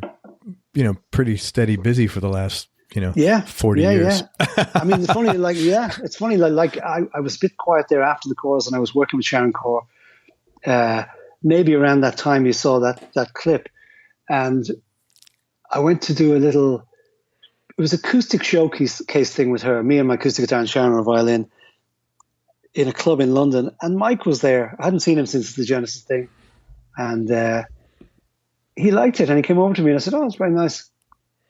And I got a call to just do a recording from him. And that led, just that little chance meeting led to the last 8 years' work. It's just bizarre. Whereas if I hadn't been there that night, it just might not have happened, you know. Wow, so, that's amazing. Yeah. Wow. Have there been any mistakes that you made early on, like tuition that you paid, and if you could share one or two of them, and a lesson you learned? Well, maybe the thing I was saying about kind of, you know, being young and then joining a kind of a pop show band thing that traveled around the country, when I should have just been in a, you know, but at the same time, that almost did form the sort of the tools I use now to got me the gigs. You know what I mean? So it's one of those. It's one or the other. You know, that I still regret it though. You know, because it's your time. You know. So you think you should have pursued like I should have maybe just stayed for a year or two, but not maybe 4 years or whatever I did. You know? Yeah. I get you. Yeah. What about advice, man? If you had to give advice to the younger Anto, what advice would you have given yourself that might have helped you out that you wish you would have had? Well, not really any advice, really. You know, it's interesting looking at the way it works now with, you know, it's more of a college kind of education rock now, you know, so people are coming out and they're very well equipped for lots of different things. And my only advice would be just to just listen to music, really, you know, and not listen to too much of just your own instrument. Just listen to music and records that have the music in it. You're like, personally, I wouldn't be a fan of taking things out of the, you know, where it's all just about guitar and effects and stuff, but you're in a room on your own. I just like where it's like the Beatles, you know, there's those four guys. That's how it works. Free. It's not, I just want to hear the guitar playing on his own. I want to just hear it all together, you know. I don't really know. I mean, I've never had any real advice, so I don't have any to, you know, I just sort of bumbled along, you know. Yeah. That's great. Hey, serendipity counts for a lot, you know. Yeah. Hey, let's talk about gear for a few minutes. What's your go-to guitar right now, and maybe what other guitars round out your top? Okay, well, the tools I kind of use, I mean, the ones I use mostly on the road are kind of a couple of Music Man guitars that are great. I mean, they're a bit small for me. I'm 6'2", so, and even the way traveling is, I'm bringing stuff. So Mike has one, and when I go to England to play with him or to do a tour, I just use that stuff over there. He's got a lovely white one, and I've got one of these. It's like yeah. That's Albert Lee, right? Albert Lee with the roasted neck, and it's a great thing. But you know, I wish they made them a bit bigger, you know. But it's lovely. So they've been very nice to me with that, and I've got a couple of other ones as well. So I would use that. But how long have you been playing Music Bands? I probably now since the Genesis gig. I got one on that, and I've probably been sort of playing one. I still would play Strats and Les Pauls and stuff, you know. If I'm playing down the pub and stuff, I still would use them. But these work so well, you know. And they're an endorser of you, I'm sure. Well, yeah, I don't know whether you call it endorsement. Like they might. I bought. They give you guitars. I bought one once, and then they gave me another one. Then they gave me another one. You know, so it's not. It's a loose kind of arrangement, you know. Sure. But I still use it because it works. It's in tune, and you know, it wouldn't be the end of the world if it got broken or something, you know. Yeah. But it's funny. Whereas I've recently got to love playing not any fancy guitar, just a cheapy one, but like a Telecaster, a Gretsch, or an SG. And it's funny that I love the Stratocaster. You know, I absolutely love my heroes play Stratocasters, but I would. There's something about those three guitars that whenever I play one, even though they're more limited, I could go, God, I could just play the Telecaster, or I could just play the SG only. And I don't ever feel like that about the Strat. You know what I mean? Almost the Strat is too able to do everything, whereas there's something when you play one of those guitars, it's just like, it's just up to you. Play the guitar. No messing, no tricks. No, you know. Are they newer models or older vintage or? No. I do have a sort of an oldish one, but no, they're like, there's a custom shop Strat I have. But the other one I have just a cheap Mexican Telecaster, and it's great. I have a custom shop one as well, but I play the Mexican one. It just works great, you know. And how about your SG? That's just an ordinary standard. You know, I don't even know if it's any good really, but I like playing. When I play it, it's like, wow, it's so good. It's so great. But I did have a custom shop Les Paul, and I sold it to try and get, you know, the ultimate, which I don't have now. And now I don't have Les Paul, and I'm kind of feeling I'm feeling that I've lost something, so I have to go and get that at some Got to stage. get a Les Paul now. Yeah. Yeah. You gotta, yeah. You can't But that's all. That's all really. Not too many things, but no actual real old. I mean, my friend Davey did give me an old Gibson 125, just because it's the same age as me, so it was very nice. Oh, that's really cool. Yeah. Your SG, does it have 57s in there, the classic 57s? No, in fact, it's the SG standard with the 490s or whatever, 498. Yeah, 498. I would be much better with those 57s. It would be much better. I have the 57s in there. Oh my God.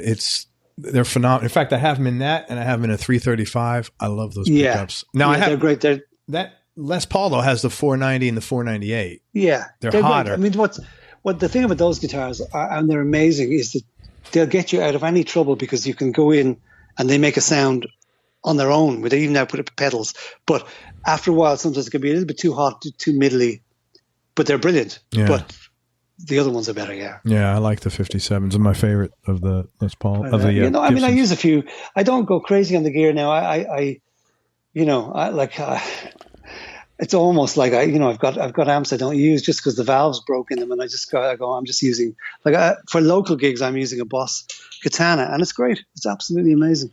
What's your favorite? I have deluxe reverbs, and I have a Marshall 50 watt, and all those things. Oh, the Plexi. Yeah. Oh wow, from the early 70s. No, it's a reissue. But I do have a 70s PA20. Oh, that must be nice. Yeah, because we lost all our equipment in a flood. Everything. I lost guitars, amps, everything. And the only guitar I actually really miss was an Irish guitar, a Loudon guitar. It was so beautiful, and that I've never been able to replace it. I didn't care about the rest because we just replaced them. They were all okay. But I did lose an old AC-15, but somehow the Marshall floated to the top, and I still have it. It was great. Everything else was destroyed. Oh, where was this? In Dublin? It's in Dublin, like U2, Elvis Costello. Everybody lost their gear at the same time. It was a freak flood, and all the gear was destroyed. It was like in Carthage or something? It was in a warehouse, like a storage place. But somebody was working on something on the river. They blocked something. It flooded everything, and not in a good way. Yeah. It was sewage and everything went. Really awful. That's terrible, man. All the acoustic guitars exploded and everything. Oh. I know what happened in Nashville to all those guys. They had the same kind of thing. Yeah, a lot of them lost a lot of their gear. But my guitars were kind of just generic things, so it was just replace them. Is there anybody that influences your playing that people would be surprised to hear? Yeah, well, maybe Wishbone Ash. That's one I kind of like that. But I love Django Reinhardt. I love other things. I love old-fashioned jazz, like clarinet and Louis Armstrong. I love trying to play the guitar like that. I love hearing that, the phrasing or singing. I like all the usual ones that everybody likes, but I realized very young, one of them, we were just talking to my brother as well. We were saying that we got Hendrix in the West, that album, and it was just mind blowing. The sound, the feedback, everything about it was just, we couldn't believe it. But I sort of knew immediately as well that it's like a drug. If you get into Hendrix, it's almost going to take you over and you're going to sound like Hendrix. And it's happened to loads of people. So I never went there. I could never really quite do it anyway. But I love it. But I never could play like him, or never tried to play, because it's such an intoxicating drug that you'll end up, sounding kind of like Hendrix all the time, But it's incredible. There's nothing like it. Yeah, that's for sure. I see you playing a Strat on YouTube clips. Is it like a Fiesta Red? Is that a Strat or is that a GNL? Or a Music Man? It's like a Fiesta Red with a maple neck, I think. Oh, that's a custom shop guitar. That's pretty, man. Yeah, and it's funny, it's a big, huge neck with tiny little frets. So I don't really want to change it. But yeah, that's a nice guitar. It sounds nice. You can't do everything on it because the pickups are weak, sort of Strat pickups. But it's nice. Yeah. That was a lovely guy was working for Fender at the time, and at the time we were in the Corrs and we were doing some stuff. They did come along So for a couple of guitars, I did benefit from being with the band because they want to give Jim.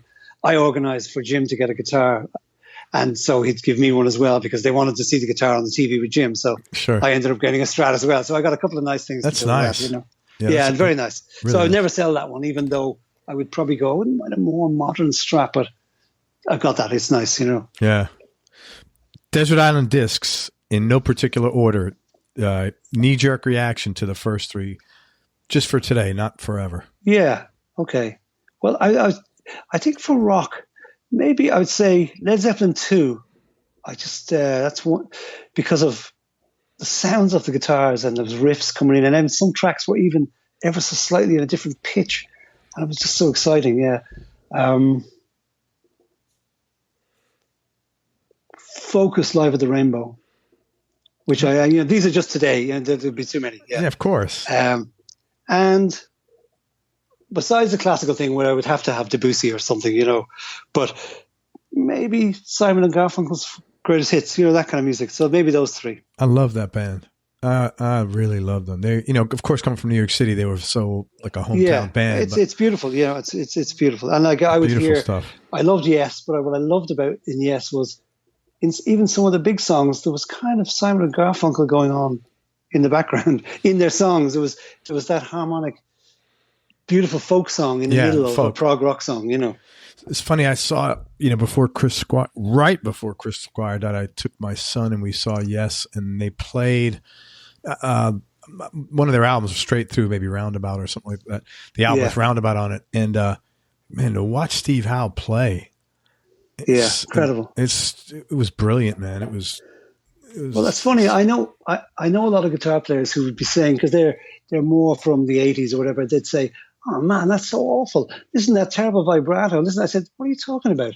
He sounds only like him. There's nobody else. Yeah. He's not doing some kind of rock thing. He's not trying to do that. He's like totally like that's what was so amazing about that period. These unique voices came out, And it's a bit spiky and pointy sometimes, but it's beautiful, Yeah, and especially like when he picks up an acoustic. Oh, it's amazing. I mean, you talk about talent. People talk about guys like Satriani, Steve Vai, but I'll look at Steve Howe, what he does on an acoustic guitar is just. But it's interesting enough. Those guys, it comes out a different way, but they're probably very influenced by all those as well. Like Steve Vai probably loves Steve Hackett. It comes out a different way, but it's and they're totally unique sort of guitar players. But it's funny, that was the weird thing for me, because it was probably 10 years after I'd been listening to them a lot. But to do the thing with Mike and Tony and Genesis, I was thinking, God, it's so weird. I'm actually playing this stuff. Because they did some new stuff, but they also did a lot of the old stuff. And it just felt unusual. And I felt a little bit strange that I'd been working on all this other music. So I'd kind of lost a bit of when I was younger, I was totally into that music. Yeah. But I wasn't quite that guy anymore. So it was funny. I was thinking, I wish I had this gig 5 years earlier or something, but it was amazing to actually grow up kind of listening to that music and then be playing it with them, Yeah, it's great, man. It's unbelievable. Not too many people get to say, I lived my fantasy career-wise, and you've done a good bit of that. So you've worked with a few really cool producers, Mutt Lange, Bone Burnett. You want to talk about some of those experiences, and then we'll talk about some personal questions? With the Corrs, we recorded with Mitchell Froome, who did Crowded House, lots of groups. So, yeah, he was fantastic. And then myself and Jim went over to Switzerland to record in Geneva with Mutt Lange some of the tracks for In Blue, the Corrs album. So, I was kind of very anxious thinking, oh God, I've heard all the stories about him recording one note over and over for 3 weeks and stuff. Thinking, oh God, this is going to be weird. And he was lovely, absolutely lovely and very musical and very allowing you to, it was completely different than I thought, even though he would kind of be a bit like that. But he was a beautiful musician and a lovely guy. And he just spent all his time in the studio.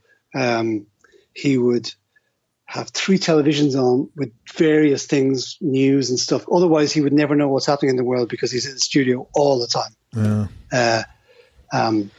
And he but he was lovely, and we did some stuff. We took a break.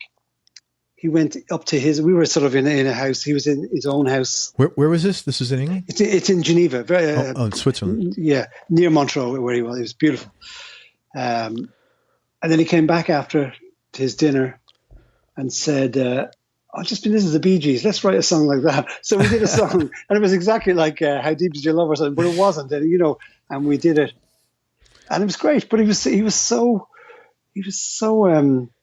I was expecting it to be so rigid, but it wasn't. It was very musical.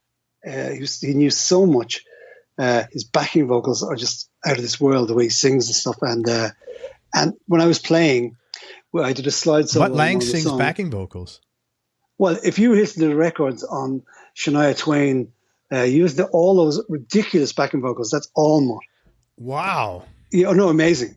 And his thing is having the console with him, and he has endless amounts of takes, and he's mixing them and comping them. Like, he's a genius at that. Like Todd Rundgren as well. Like, all those backing vocals, he does loads of them. He's incredible. But when you're playing, I was playing a slide thing, and I sort of came up with a kind of he said, it's funny, he worked on a kind of a formula, because the Corrs had another song called Radio, which was in E, the verse was in B, and it had a kind of and then he heard Torn by Natalie Imbruglia. He said, yeah, let's do a song like that with a bit of a slide solo. So he gave himself a template to work with as a starting point. And we went and did the song because the chord, it was in that key. And I was playing with I had a little idea for a slide I played. And what was interesting was he did get into that kind of crazy detail. It's almost like, he said, and he would do this with the singer as well. He said, the accent on just the way the note starts. It was like as if you could look at, instead of the syllable and just a bit of it, it's like there's 1,000 points it can be, just to give it that feeling. So you'd start to hear what he was talking about. He said not just bam, bam, like bam, like just the tiniest difference. But then after a while, those differences became massive, Yeah. Whereas to me, I would just go, it's just that, is it? You go, no. So that was a bit of a thing, but it was wonderful. I was so impressed with his musicality, And who are you recording there with? That was with the Corrs. With the Corrs. Yeah. Well, just me and Jim went over there. Then he came over to Dublin and we recorded with, But even Shania Twain was married to him at the time, and she came in. She was gorgeous, She came in to say at nighttime, and she was talking away to us. She was very nice, and me and Jim were in the kitchen, and we heard her going, "What are you doing this? Why did you leave us?" She was complaining that he was just in the studio all the time. So everybody's not that different, We're more the same than people think. And it was funny. He was so nice to us, but then we left the room. She was giving out to him. Hey, like wives do. Yeah. Right. And then I recorded with Bone Burnett. We did that a year ago, a bit more than a year ago. That was incredible. What was that? Who was that with?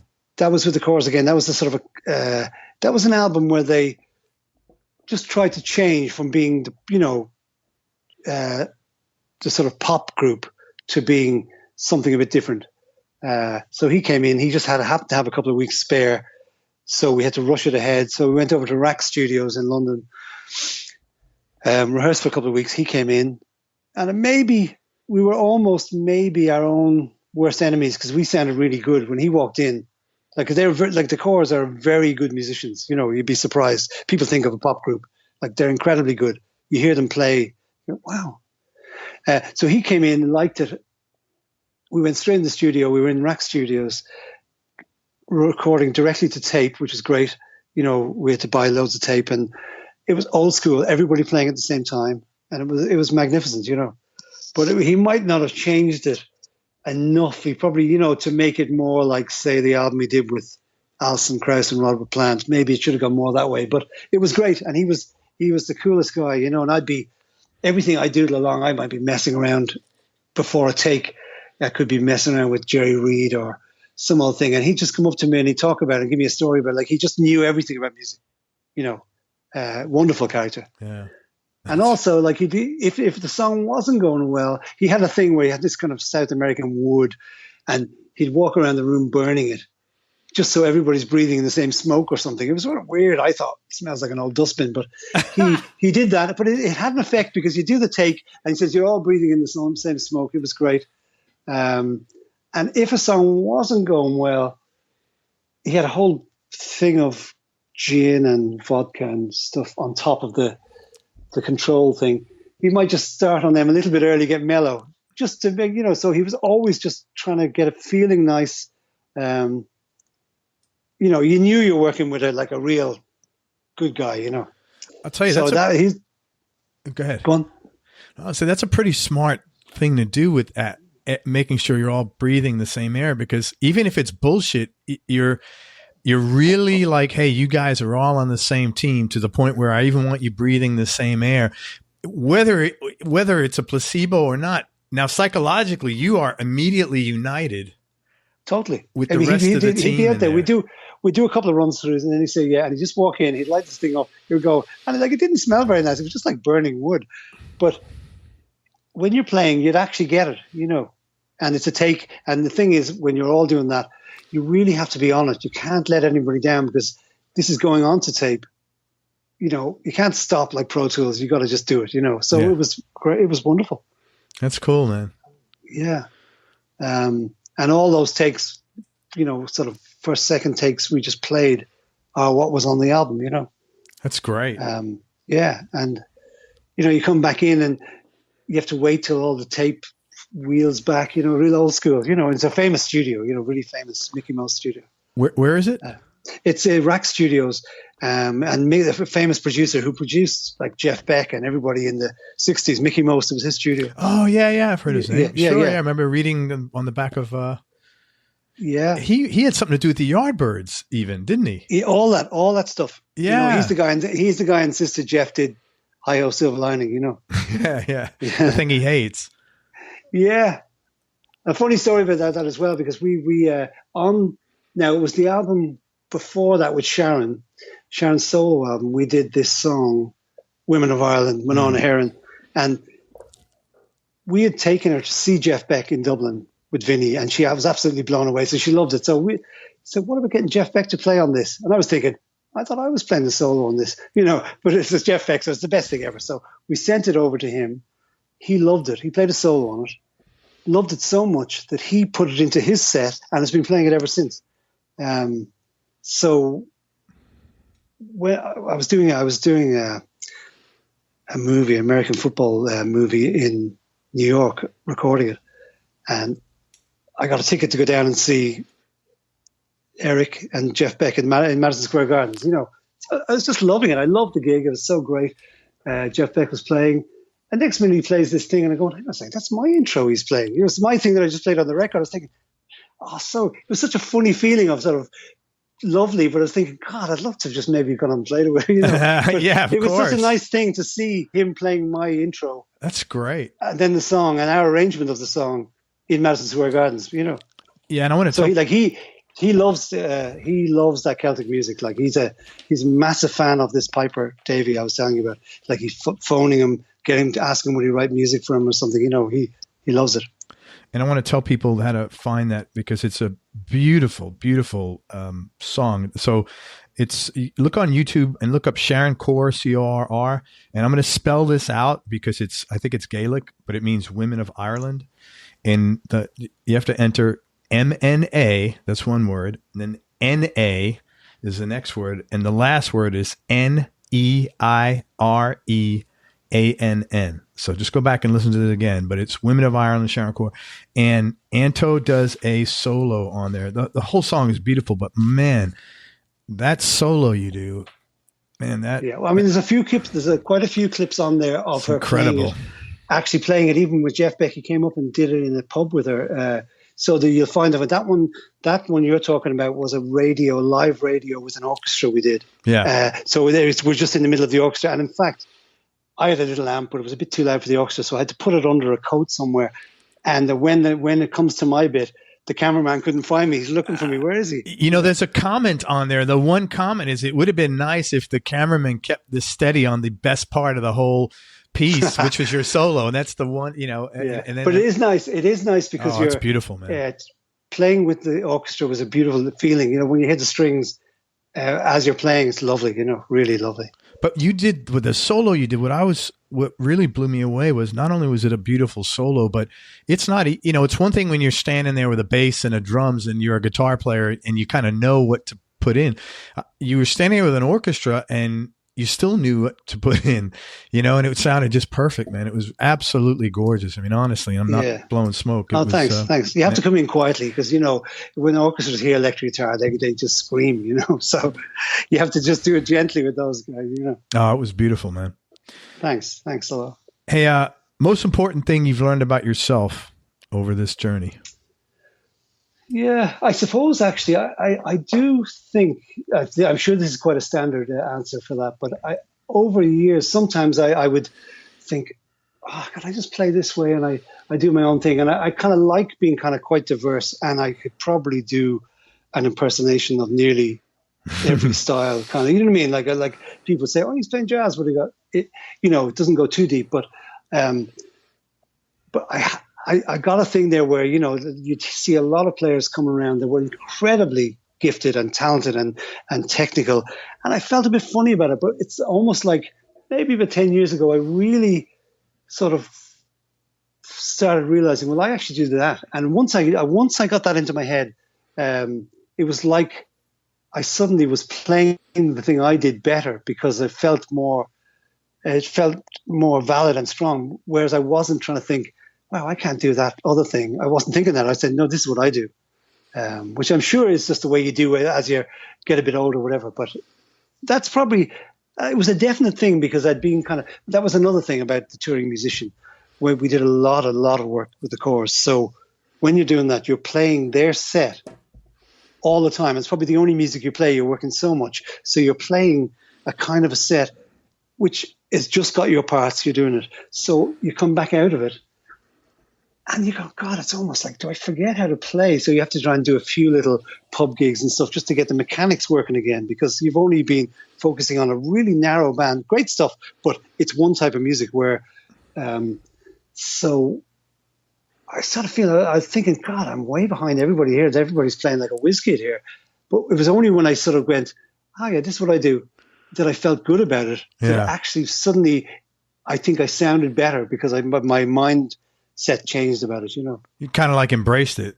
Well, there's no point in me doing the other thing because it wasn't me anyway. Yeah. Like I suppose really I'm a kind of, that kind of melodic rock thing with, I like bending strings. I like but I do love, say, my other biggest favorite of all is Django Reinhardt. So I like that. And I play in a couple of little groups sometimes to play that kind of music. And it's something I couldn't, I think I could really do like it, but I love playing it, so like that is the greatest guitarist that ever lived, really. So it's lovely to play that. But I suppose my general thing would be that kind of, it'd be like, say, 70s rock, I suppose, you know what I mean? Or modern Nashville, 70s rock.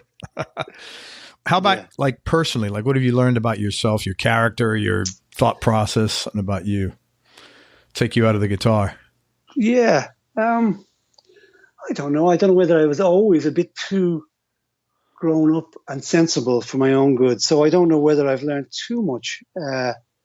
I've stayed kind of the same. Like I think the funny way that life can be tough, but I do find that I kind of use, and it's not practicing because I don't know how to practice, but I would play the guitar just still like the way I learned, distractedly, but as a kind of a meditation. So like I like to be doing other things, but I love to be able to just have an hour just doing that. It's almost like kind of medicine to me, whereas somebody else might go, I'm going to go for a run. I'd prefer to just do it on the guitar, You realize you didn't answer my question, right? Yes, I do. Yeah. I don't know. You had to run for office. You can come to the States and be a politician. Yeah. I'm trying to think. I haven't really, I suppose I'm more mature now, but no, I haven't changed. I'm still probably the same. Yeah. I've probably learned to be a little bit less. I used to be maybe a little bit more opinionated about things that I liked or say, and you realize that is just wrong. You have to be not to be too contrived, but you can't just say I like this and that's terrible. So I don't do that anymore. Yeah, that's tough to, especially if you're in a big, that you're. What's tough about these bands you're traveling around with a lot of people. The Corrs and Wandering, Moving Hearts. Yeah, that was a lot of people. It's not like you're traveling around with 3 guys. That's tough to navigate. It is. Yeah, I mean the thing is, they were quite good. In fact, they were so good. Those 2 groups, like Mike as well, that you have to be careful because not that it's social. So you would end up, people wouldn't just go hang in their room. You'd be out with them or whatever. So the day, you've got to be careful not to say, oh, God, I was actually drinking every day that week. You have to, without doing the thing where you go all the opposite, where literally, I know guys that go on the tour and they just go into their hotel room, never see anybody and just eat certain foods, which I think that would make the road pretty tough.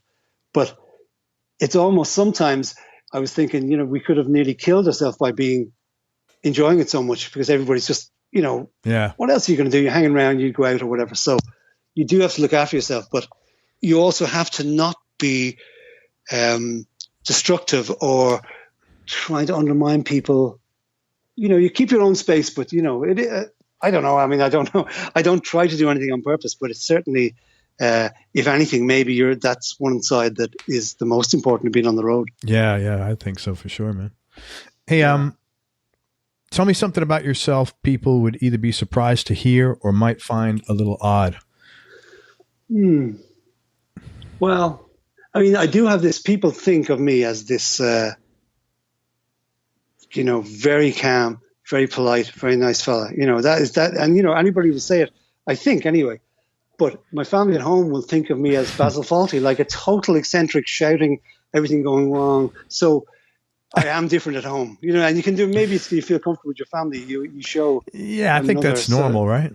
Yeah, but probably I'm definitely more eccentric than you would think. When my outside is probably quite controlled and always polite and always nice, whereas maybe I'm a little bit more, wacky and eccentric at home. Yeah, I think that might be normal. Yeah, because I always think I'm pretty normal, and my wife says I'm not. But everybody else thinks I'm kind of normal, so maybe it's the same thing. I think at home you do wacky shit, maybe. Yeah, but I think it's actually just because you're comfortable with everybody. So you can take it. You can be, take advantage of that sometimes and be. But I think you can allow yourself to be a certain way that you would never do outside. Yeah, which is because you feel so comfortable with your family. Yeah, for sure. Yeah. Happiest moment or time in your life? Well, I suppose, having the 2 kids, I suppose, was probably I suppose that is the highlight. You know what I mean? I'm trying to think of going way back. It was probably quite, probably that would be the highlight. Certainly, especially the first child, where you're dreading anything being wrong, and then when it actually turns out she's lovely and it's all fantastic, that's the best. But funny for me as well, because when we had the second kid, I was literally only home a few times that year. I went. We had the baby, and then I was off maybe away for after the baby was born, 10 months. You know what I mean? So it was really tough on my wife. Yeah. But so I'm there. She still brings that up the odd time, even though she doesn't know the difference. You still with the same woman? Yeah. How long? How many years? 26 now. 26. Dude, congratulations. Same as me. That's it's a lot of work. People don't realize. Yeah. And funny enough, Ruth is from Scotland, but her dad worked for BP. So she probably grew up in a boarding school, but then being where he was away in the Middle East or wherever they were. So she probably grew up with that being the norm. Oh, yeah. Because I know, it's one of the most awful things being on a road when a guy is being tortured and insecurity and people phone calls all the time, and it is quite common. If you don't have somebody that kind of even understands your world and, it can be bad. I mean, one time, when, I think, I'm not sure which baby, but maybe they're both there and it was very tough, very young. And I was away and we were supporting Michael Bolton or somewhere in America, everywhere, traveling all the time. And then he hurt his voice or something happened and we were stuck in Le Parc or something in LA.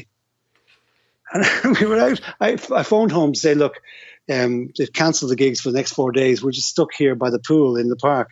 And she's at home in the middle of winter, really having an awful time. And I should have just said, look, we're stuck at a motel in the middle of nowhere. I should have said that. It would have been better. So sometimes it can be very tough. So you have to have somebody that understands what you do. Yeah, that's pretty cool, though, that she does understand. That's really awesome. Yeah. Person who's had the biggest influence on your life? Right. I suppose my dad, it's funny. I mean, I didn't take up music for anything. I wasn't ever really connected to what he did. I did start then playing some, he was kind of a crazy, maybe, drinker, kind of jazzer as well. But he was very intelligent, and he would always, so every now and again he would talk, even when I was messing on the guitar first, he didn't play the guitar, but he had that knowledge of music where he would just be able to say, no, that fret, that's where those notes are for those chords. He could just look at it like that. And one time I was playing, and I'd be copying the stuff off the telly, which is where I really started. And he'd say, you don't have to just go up the string there. You can go, those notes are there too. He was very helpful in those ways. That's cool. He did. And he would always be telling you stuff about, because I kind of am imprinted with kind of classical music and jazz, even though I never played it, but I would always hear about it. He'd be telling me stuff, and he was obsessed by himself. He really did a lot of studying on it and stuff. But so I did learn subliminally a lot of music from him, I suppose.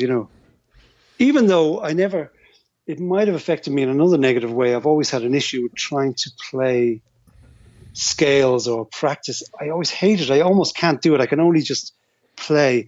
And I grew up all the time with him playing Chopin and scales and swearing and missing, and with a hangover maybe, and he's playing scales. So I think I never wanted to play scale of course, after growing up with it, but it's somewhere it's in there, Yeah, no, I get that totally, man. That's like the stuff that you hate about your parents, you're allergic to, man. You don't want to go near. And I think because it was jazz and classical, somehow we didn't hear the rock till a couple of years after. I probably didn't hear of Jimi Hendrix till he died, or it was later I got everything. But I think maybe in some ways you have a kind of a dimension in your playing just because you were exposed to that stuff too, which I found I'm going back to now. My favorite kind of music now is it's almost the only good music left is classical music and older jazz, Django and Louis Armstrong. That's what I'm liking. I love kind of modern stuff, but I find it a little bit academic and a bit cold to me. I'm finding I like the warmth. It's like once you stop being able to dance to jazz, they should have called it something else. That's what I feel, Interesting, man. Hey, do you have any hobbies or interests outside of music? Well, reading. I used to play a lot of football and I loved it. But after, playing five-a-side, and then you do eventually start getting guys kicking hell out of you, So I did stop that, which I'm very disappointed. But I love table tennis as well, even though I'm not great at it. I'm hard to beat. I love that. And by football, you mean soccer? Soccer, yeah. And table tennis is ping pong. I'm just doing a little translating here, man. Yeah. In fact, I funny enough, in the studio we were playing on that session with T-Bone, and I damaged my tennis elbow or something, so I couldn't play. So I tried just playing with my left hand. I'm not left-handed, but I still couldn't be beaten, even though I was absolutely rubbish. Really? I looked insane.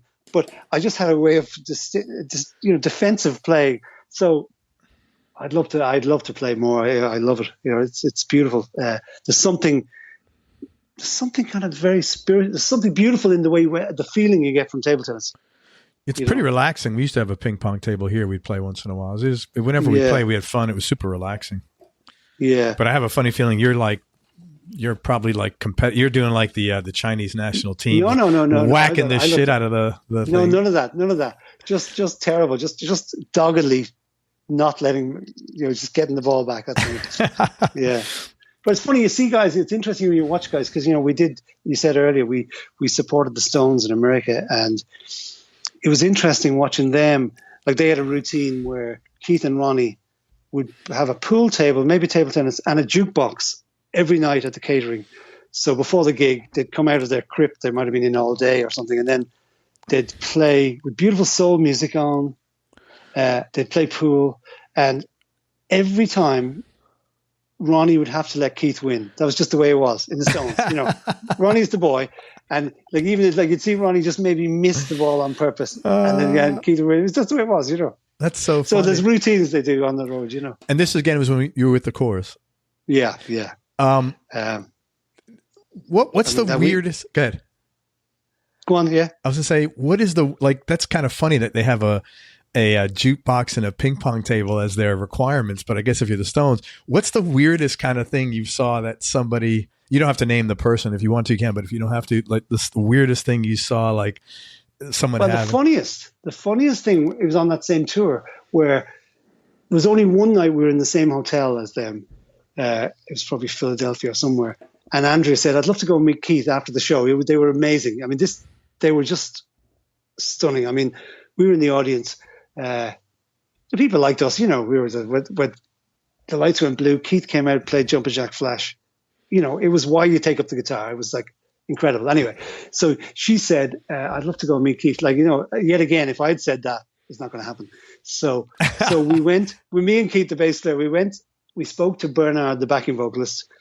And he said, "Yeah, come up to my room and I'll make the call." So you had to go through up to his room, make the call. Is it okay? And this was probably an hour after they finished. And they said, "Oh yeah, it's Andrea, the girl," because they used to watch us play as well, you know, at the side of the stage. Okay. So we walked in, and there was Keith and Ronnie. There was a kind of like almost a reggae sound system in the room. They had acoustic guitars on. They still had their kind of leather trousers on, and they had no shirts on. They were playing guitars. I think they might have been playing guitars to one of Keith's own albums, but they were jamming away right in the room, and there was all things on the lights. It was such an amazing vibe, and it wasn't in any way dark or weird. You know, they're old now, so you know. Yeah. And they were playing around, and it was just the best, weirdest night ever. And the two boys were great because they were kind of playing around, trying to chat up Andrea. You know, just like mischievous schoolboys. And it was, you know, Keith's family were in the next room of a suite, you know, but it was just the best fun. It was just one of those magic nights where it just happened to be we were there, and somebody said to us afterwards, "What, you were in the cage?" I said, "What? Keith's room, the cage?" I said, "Well, it was quite nice, you know, it wasn't anything, you know, he even had a sandwich on the table in case he got hungry. You know, these guys are looked after. They're dangerous rock and rollers, but they're looked after, you know." Wow. And they were really lovely. And even Keith's big thing that night was to try and play this Irish movie, Waking Ned, I think it was called, through the TV, and he couldn't get the sound loud enough because everybody was talking. So the guy, you know, the service guy came up in his overalls and wouldn't look in case it was rock and roll, like in case it was all sorts of strippers and all. He just wouldn't look. He looked this way. Keith, this whole thing is he wants us to play us this funny Irish movie. And I just thought it was hilarious. Your man was thinking, "Oh no, this is going to be total decadence." And it wasn't. We were just all there having a nice time. It was great. So that was a nice thing for us. That was really nice. So you got they stayed up. Yeah, but they stayed up. We left at about 3. They stayed up till 10 in the morning. They stay up 10 and then they sleep all day and then just somebody wakes them up. They give them guitars. They go into a room, plug in. It's almost like re-inject vampires. So you got that. So you hung out with Keith and you actually had conversations, like normal conversations. Absolutely. In fact, you know, yeah, amazing. Yeah. That's really cool. And just really nice, really lovely, you know. And then Ronnie after that came and recorded. We did a live video and he came and played with us on it, you know. Great. You know, really. Wow. But that group, just because of the kind of combination of factors, got to those scenarios, you know. Wow, that's amazing, man. Yeah, but that was a good one now. That was a nice night, I'd say. Did you get to play guitar with them? No, because he was wanting to do that movie. They were playing guitars when I came in. You know what I mean? I didn't want to say, you know, have a jam. I would love to, you know. Yeah. But it was so funny watching them playing along. Like they just finished their gig, but then you walk into it was actually like a club almost in their room, and the boys are jamming away on guitars. It just made you feel like there's something still magic in music for those guys. You know, it's a beautiful thing. You know, that's amazing. Wow. Yeah. Hey, I'm going to ask you 2 more questions, man. First one is, can you talk about a specific experience you had that either changed your life or changed the way you think about things? Right. Okay. Well, one of them, I mean, I was with my brother. We were when he was, I can't remember what age, we were very young anyway, but we were going to buy something in a shop and he got knocked down in front of me and like literally knocked like 10 foot way onto the pavement, and we thought he died, you know. By a car? By a car, yeah. And that was a funny, and that had a huge effect on me. That on that road, I psychologically could not cross that road for like a few years. I just couldn't. It was weird. So I don't know whether I sort of thought differently about life after that. But, you know, it's such an amazing thing he recovered. We thought he was dead, you know. Wow. That was probably like the darkest little time ever because, you know, that. But then the brightest because he recovered, you know. Yeah, yeah. How old were you guys? And we were probably, let's see, I might have been 10, he might have been 12, or I might have been 11, he might have been 9 or something. Like he got me into the guitar, you know. Even though he was younger, he got the guitar and I wasn't that interested, you know. So I only saw him, and then once I saw what he was doing, I went, I have to go, yeah. Hey, and last question. You might have answered it actually, and it's what has been the biggest change in your personality, Anto, over the last 10 years, and how much of that change has been deliberate, and how much is a part of aging? And I have to say, you do seem like an extremely easygoing guy. So, yeah. Well, I mean, there is that kind of realization. You do what you do, but I do know that it is a problem where I need to be trying to find a way of not just waiting on a call for people. You know, you've got to do more of your own things, you know. The danger, it's probably, you know, it's like, you know, when somebody works all their life, that thing where they retire, they have a crash. A touring musician or whatever has that twice a year for all their career. You know what I mean? Yeah. Sort of psychological devastation, you know. Yeah. And you always think that's the last time you'll ever work, you know what I mean? So,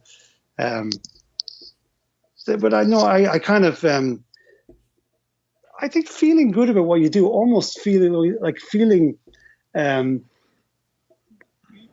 knowing your own thing, knowing that you do sound a bit different, even though, you know, I'm not copying anybody. It might have all those influences, but knowing you've got probably one of the reasons that I did a lot of that stuff in Ireland, whatever, was because I sort of had taken in that sort of Celtic thing, mixing it with rock. So you kind of go, that is my kind of flavor. That was my little. Now it's based on people that came before me, but when you know, I'm not just playing some blues licks I heard from Stevie Ray Vaughan, you know what I mean? It was amazing, but you know, I'm not doing that, you know. So the biggest change in your personality has been just being comfortable with who I am, you know. Yeah, that's cool. And actually feeling good about it. Like, no, it's almost giving you a sense of power that you go, well, they got you for that reason, you know. Yeah, I get you totally, man. Hey, listen, I can't thank you enough for your time. You're not just an amazing player, you're a lovely guy, man, really. And I really appreciate your time. And I want to tell people just a couple of things where they could find you. It's Anto Drennan, Anto. Last name is Drennan, Drennan. Check him out online. Please check out the stuff with the Corrs, Sharon Corr. I'm going to spell it again. It's really well worth it. And then just there's a number of clips where he's playing this, but it's Women of Ireland. You could look up, or the Gaelic spelling is MNA. I guess that's women. NA is of, and then NEIREANN. So look that up. I'm not going to try to pronounce that because I will destroy Gaelic. Yeah, Manor means women, and Éireann, like, you know, Ireland, Éireann, but the way it's pronounced is Nahéireann. Yeah, Manor Nahéireann. Yeah, I wouldn't try that. But also, he's got some really good stuff on Bandcamp with the Donald Kirk Band. It's Donald, Donal, Kirk, Kirk Band. And check out the couple of cuts. Well, the whole thing is great, but he does a really beautiful version of While My Guitar Gently Weeps, and another song called On Your Way Down. That's like an album of covers, pretty much, no? That is an album of covers. I mean, that guy, you know, he's a great singer, but that is the band, that's the band that I came back from the Corrs, and I started doing a few gigs, which actually got me back into the mechanics of playing different stuff again, because I'd just been playing one set for, 8 years or something, you know what I mean? Yeah. So that's what he does. That is. But the good thing is, he doesn't sound, he's got his own kind of voice. It's a smoky kind of voice. So, that's that. So that was just an album representing what we do, that he, at the gigs, But it's nice. It sounds nice. It's great, man. It's really pretty. And you have a nice thing with Spillane, Davey. What is it? Spillane, yeah. What's this? SPI? So there's an album. There's an album. It's spelled like Mickey Spillane. You know? Okay. David Spillane. Yeah, Spillane. But there's an album called Pipe Dreams, and that's a nice album because it was kind of, Davey loves guitar. You know, he loves Santana, and then, you know, that's horror to most of the folk guys. They say, you know, but he wanted an album. He said, "Can we play it?" And I have this nice Paul Reed Smith guitar that I have for years that I bought from Chris Rea. It's beautiful.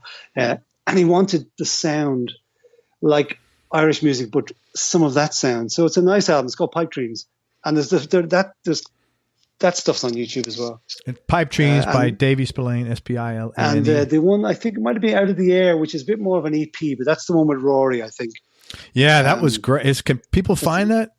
Yeah. And also there's an album called Shadowhunter, which is a beautiful album as well. And, you know, he's great. He's absolutely stunning, you know. And that's all Davey Spillane. People will know him from, he's the sound of the pipes and the whistle from Riverdance, all that sort of stuff, you know. Davey Spillane, the guy is. Yeah. Same guy. He really is like the Jimi Hendrix of that instrument. Like, he's the one, you know. Well, please check out Anto online, and I hope he'll be coming out with something. And if he does, he's going to come back on the show and spend some time with us, and we'll talk about it and promote it, because he's a great guy and incredibly talented musician. And man, thank you. I really can't appreciate all your time. It's been really, really cool getting to know you. Thank you very much. Thanks, Greg. Everybody, thank you so much for listening. I hope you enjoyed this interview as much as I did. Thank you very much for supporting the show and getting us to 300 episodes. I really appreciate that from the bottom of my heart. Thanks again, Anto Drennan, for spending time with us. Check him out online. Great guy, great player. And make sure you go to everyonelovesguitar.com and sign up to get on our newsletter list. And most important, remember that happiness is a choice, so choose wisely. Be nice, go play your guitar, and have fun. Till next time, peace and love, everybody. I'm out. We hope you enjoyed this show. If you did, subscribe to the Everyone Loves Guitar podcast, and you can do this online at everyonelovesguitar.com or on iTunes. And if you like the show, please leave us a 5-star positive review. The more 5-star reviews we get, the higher our show ranks, and higher rankings mean we get to continue speaking with cool, interesting guests on our show. We'll see you on the next episode, and until then, keep playing your guitar and have fun making music.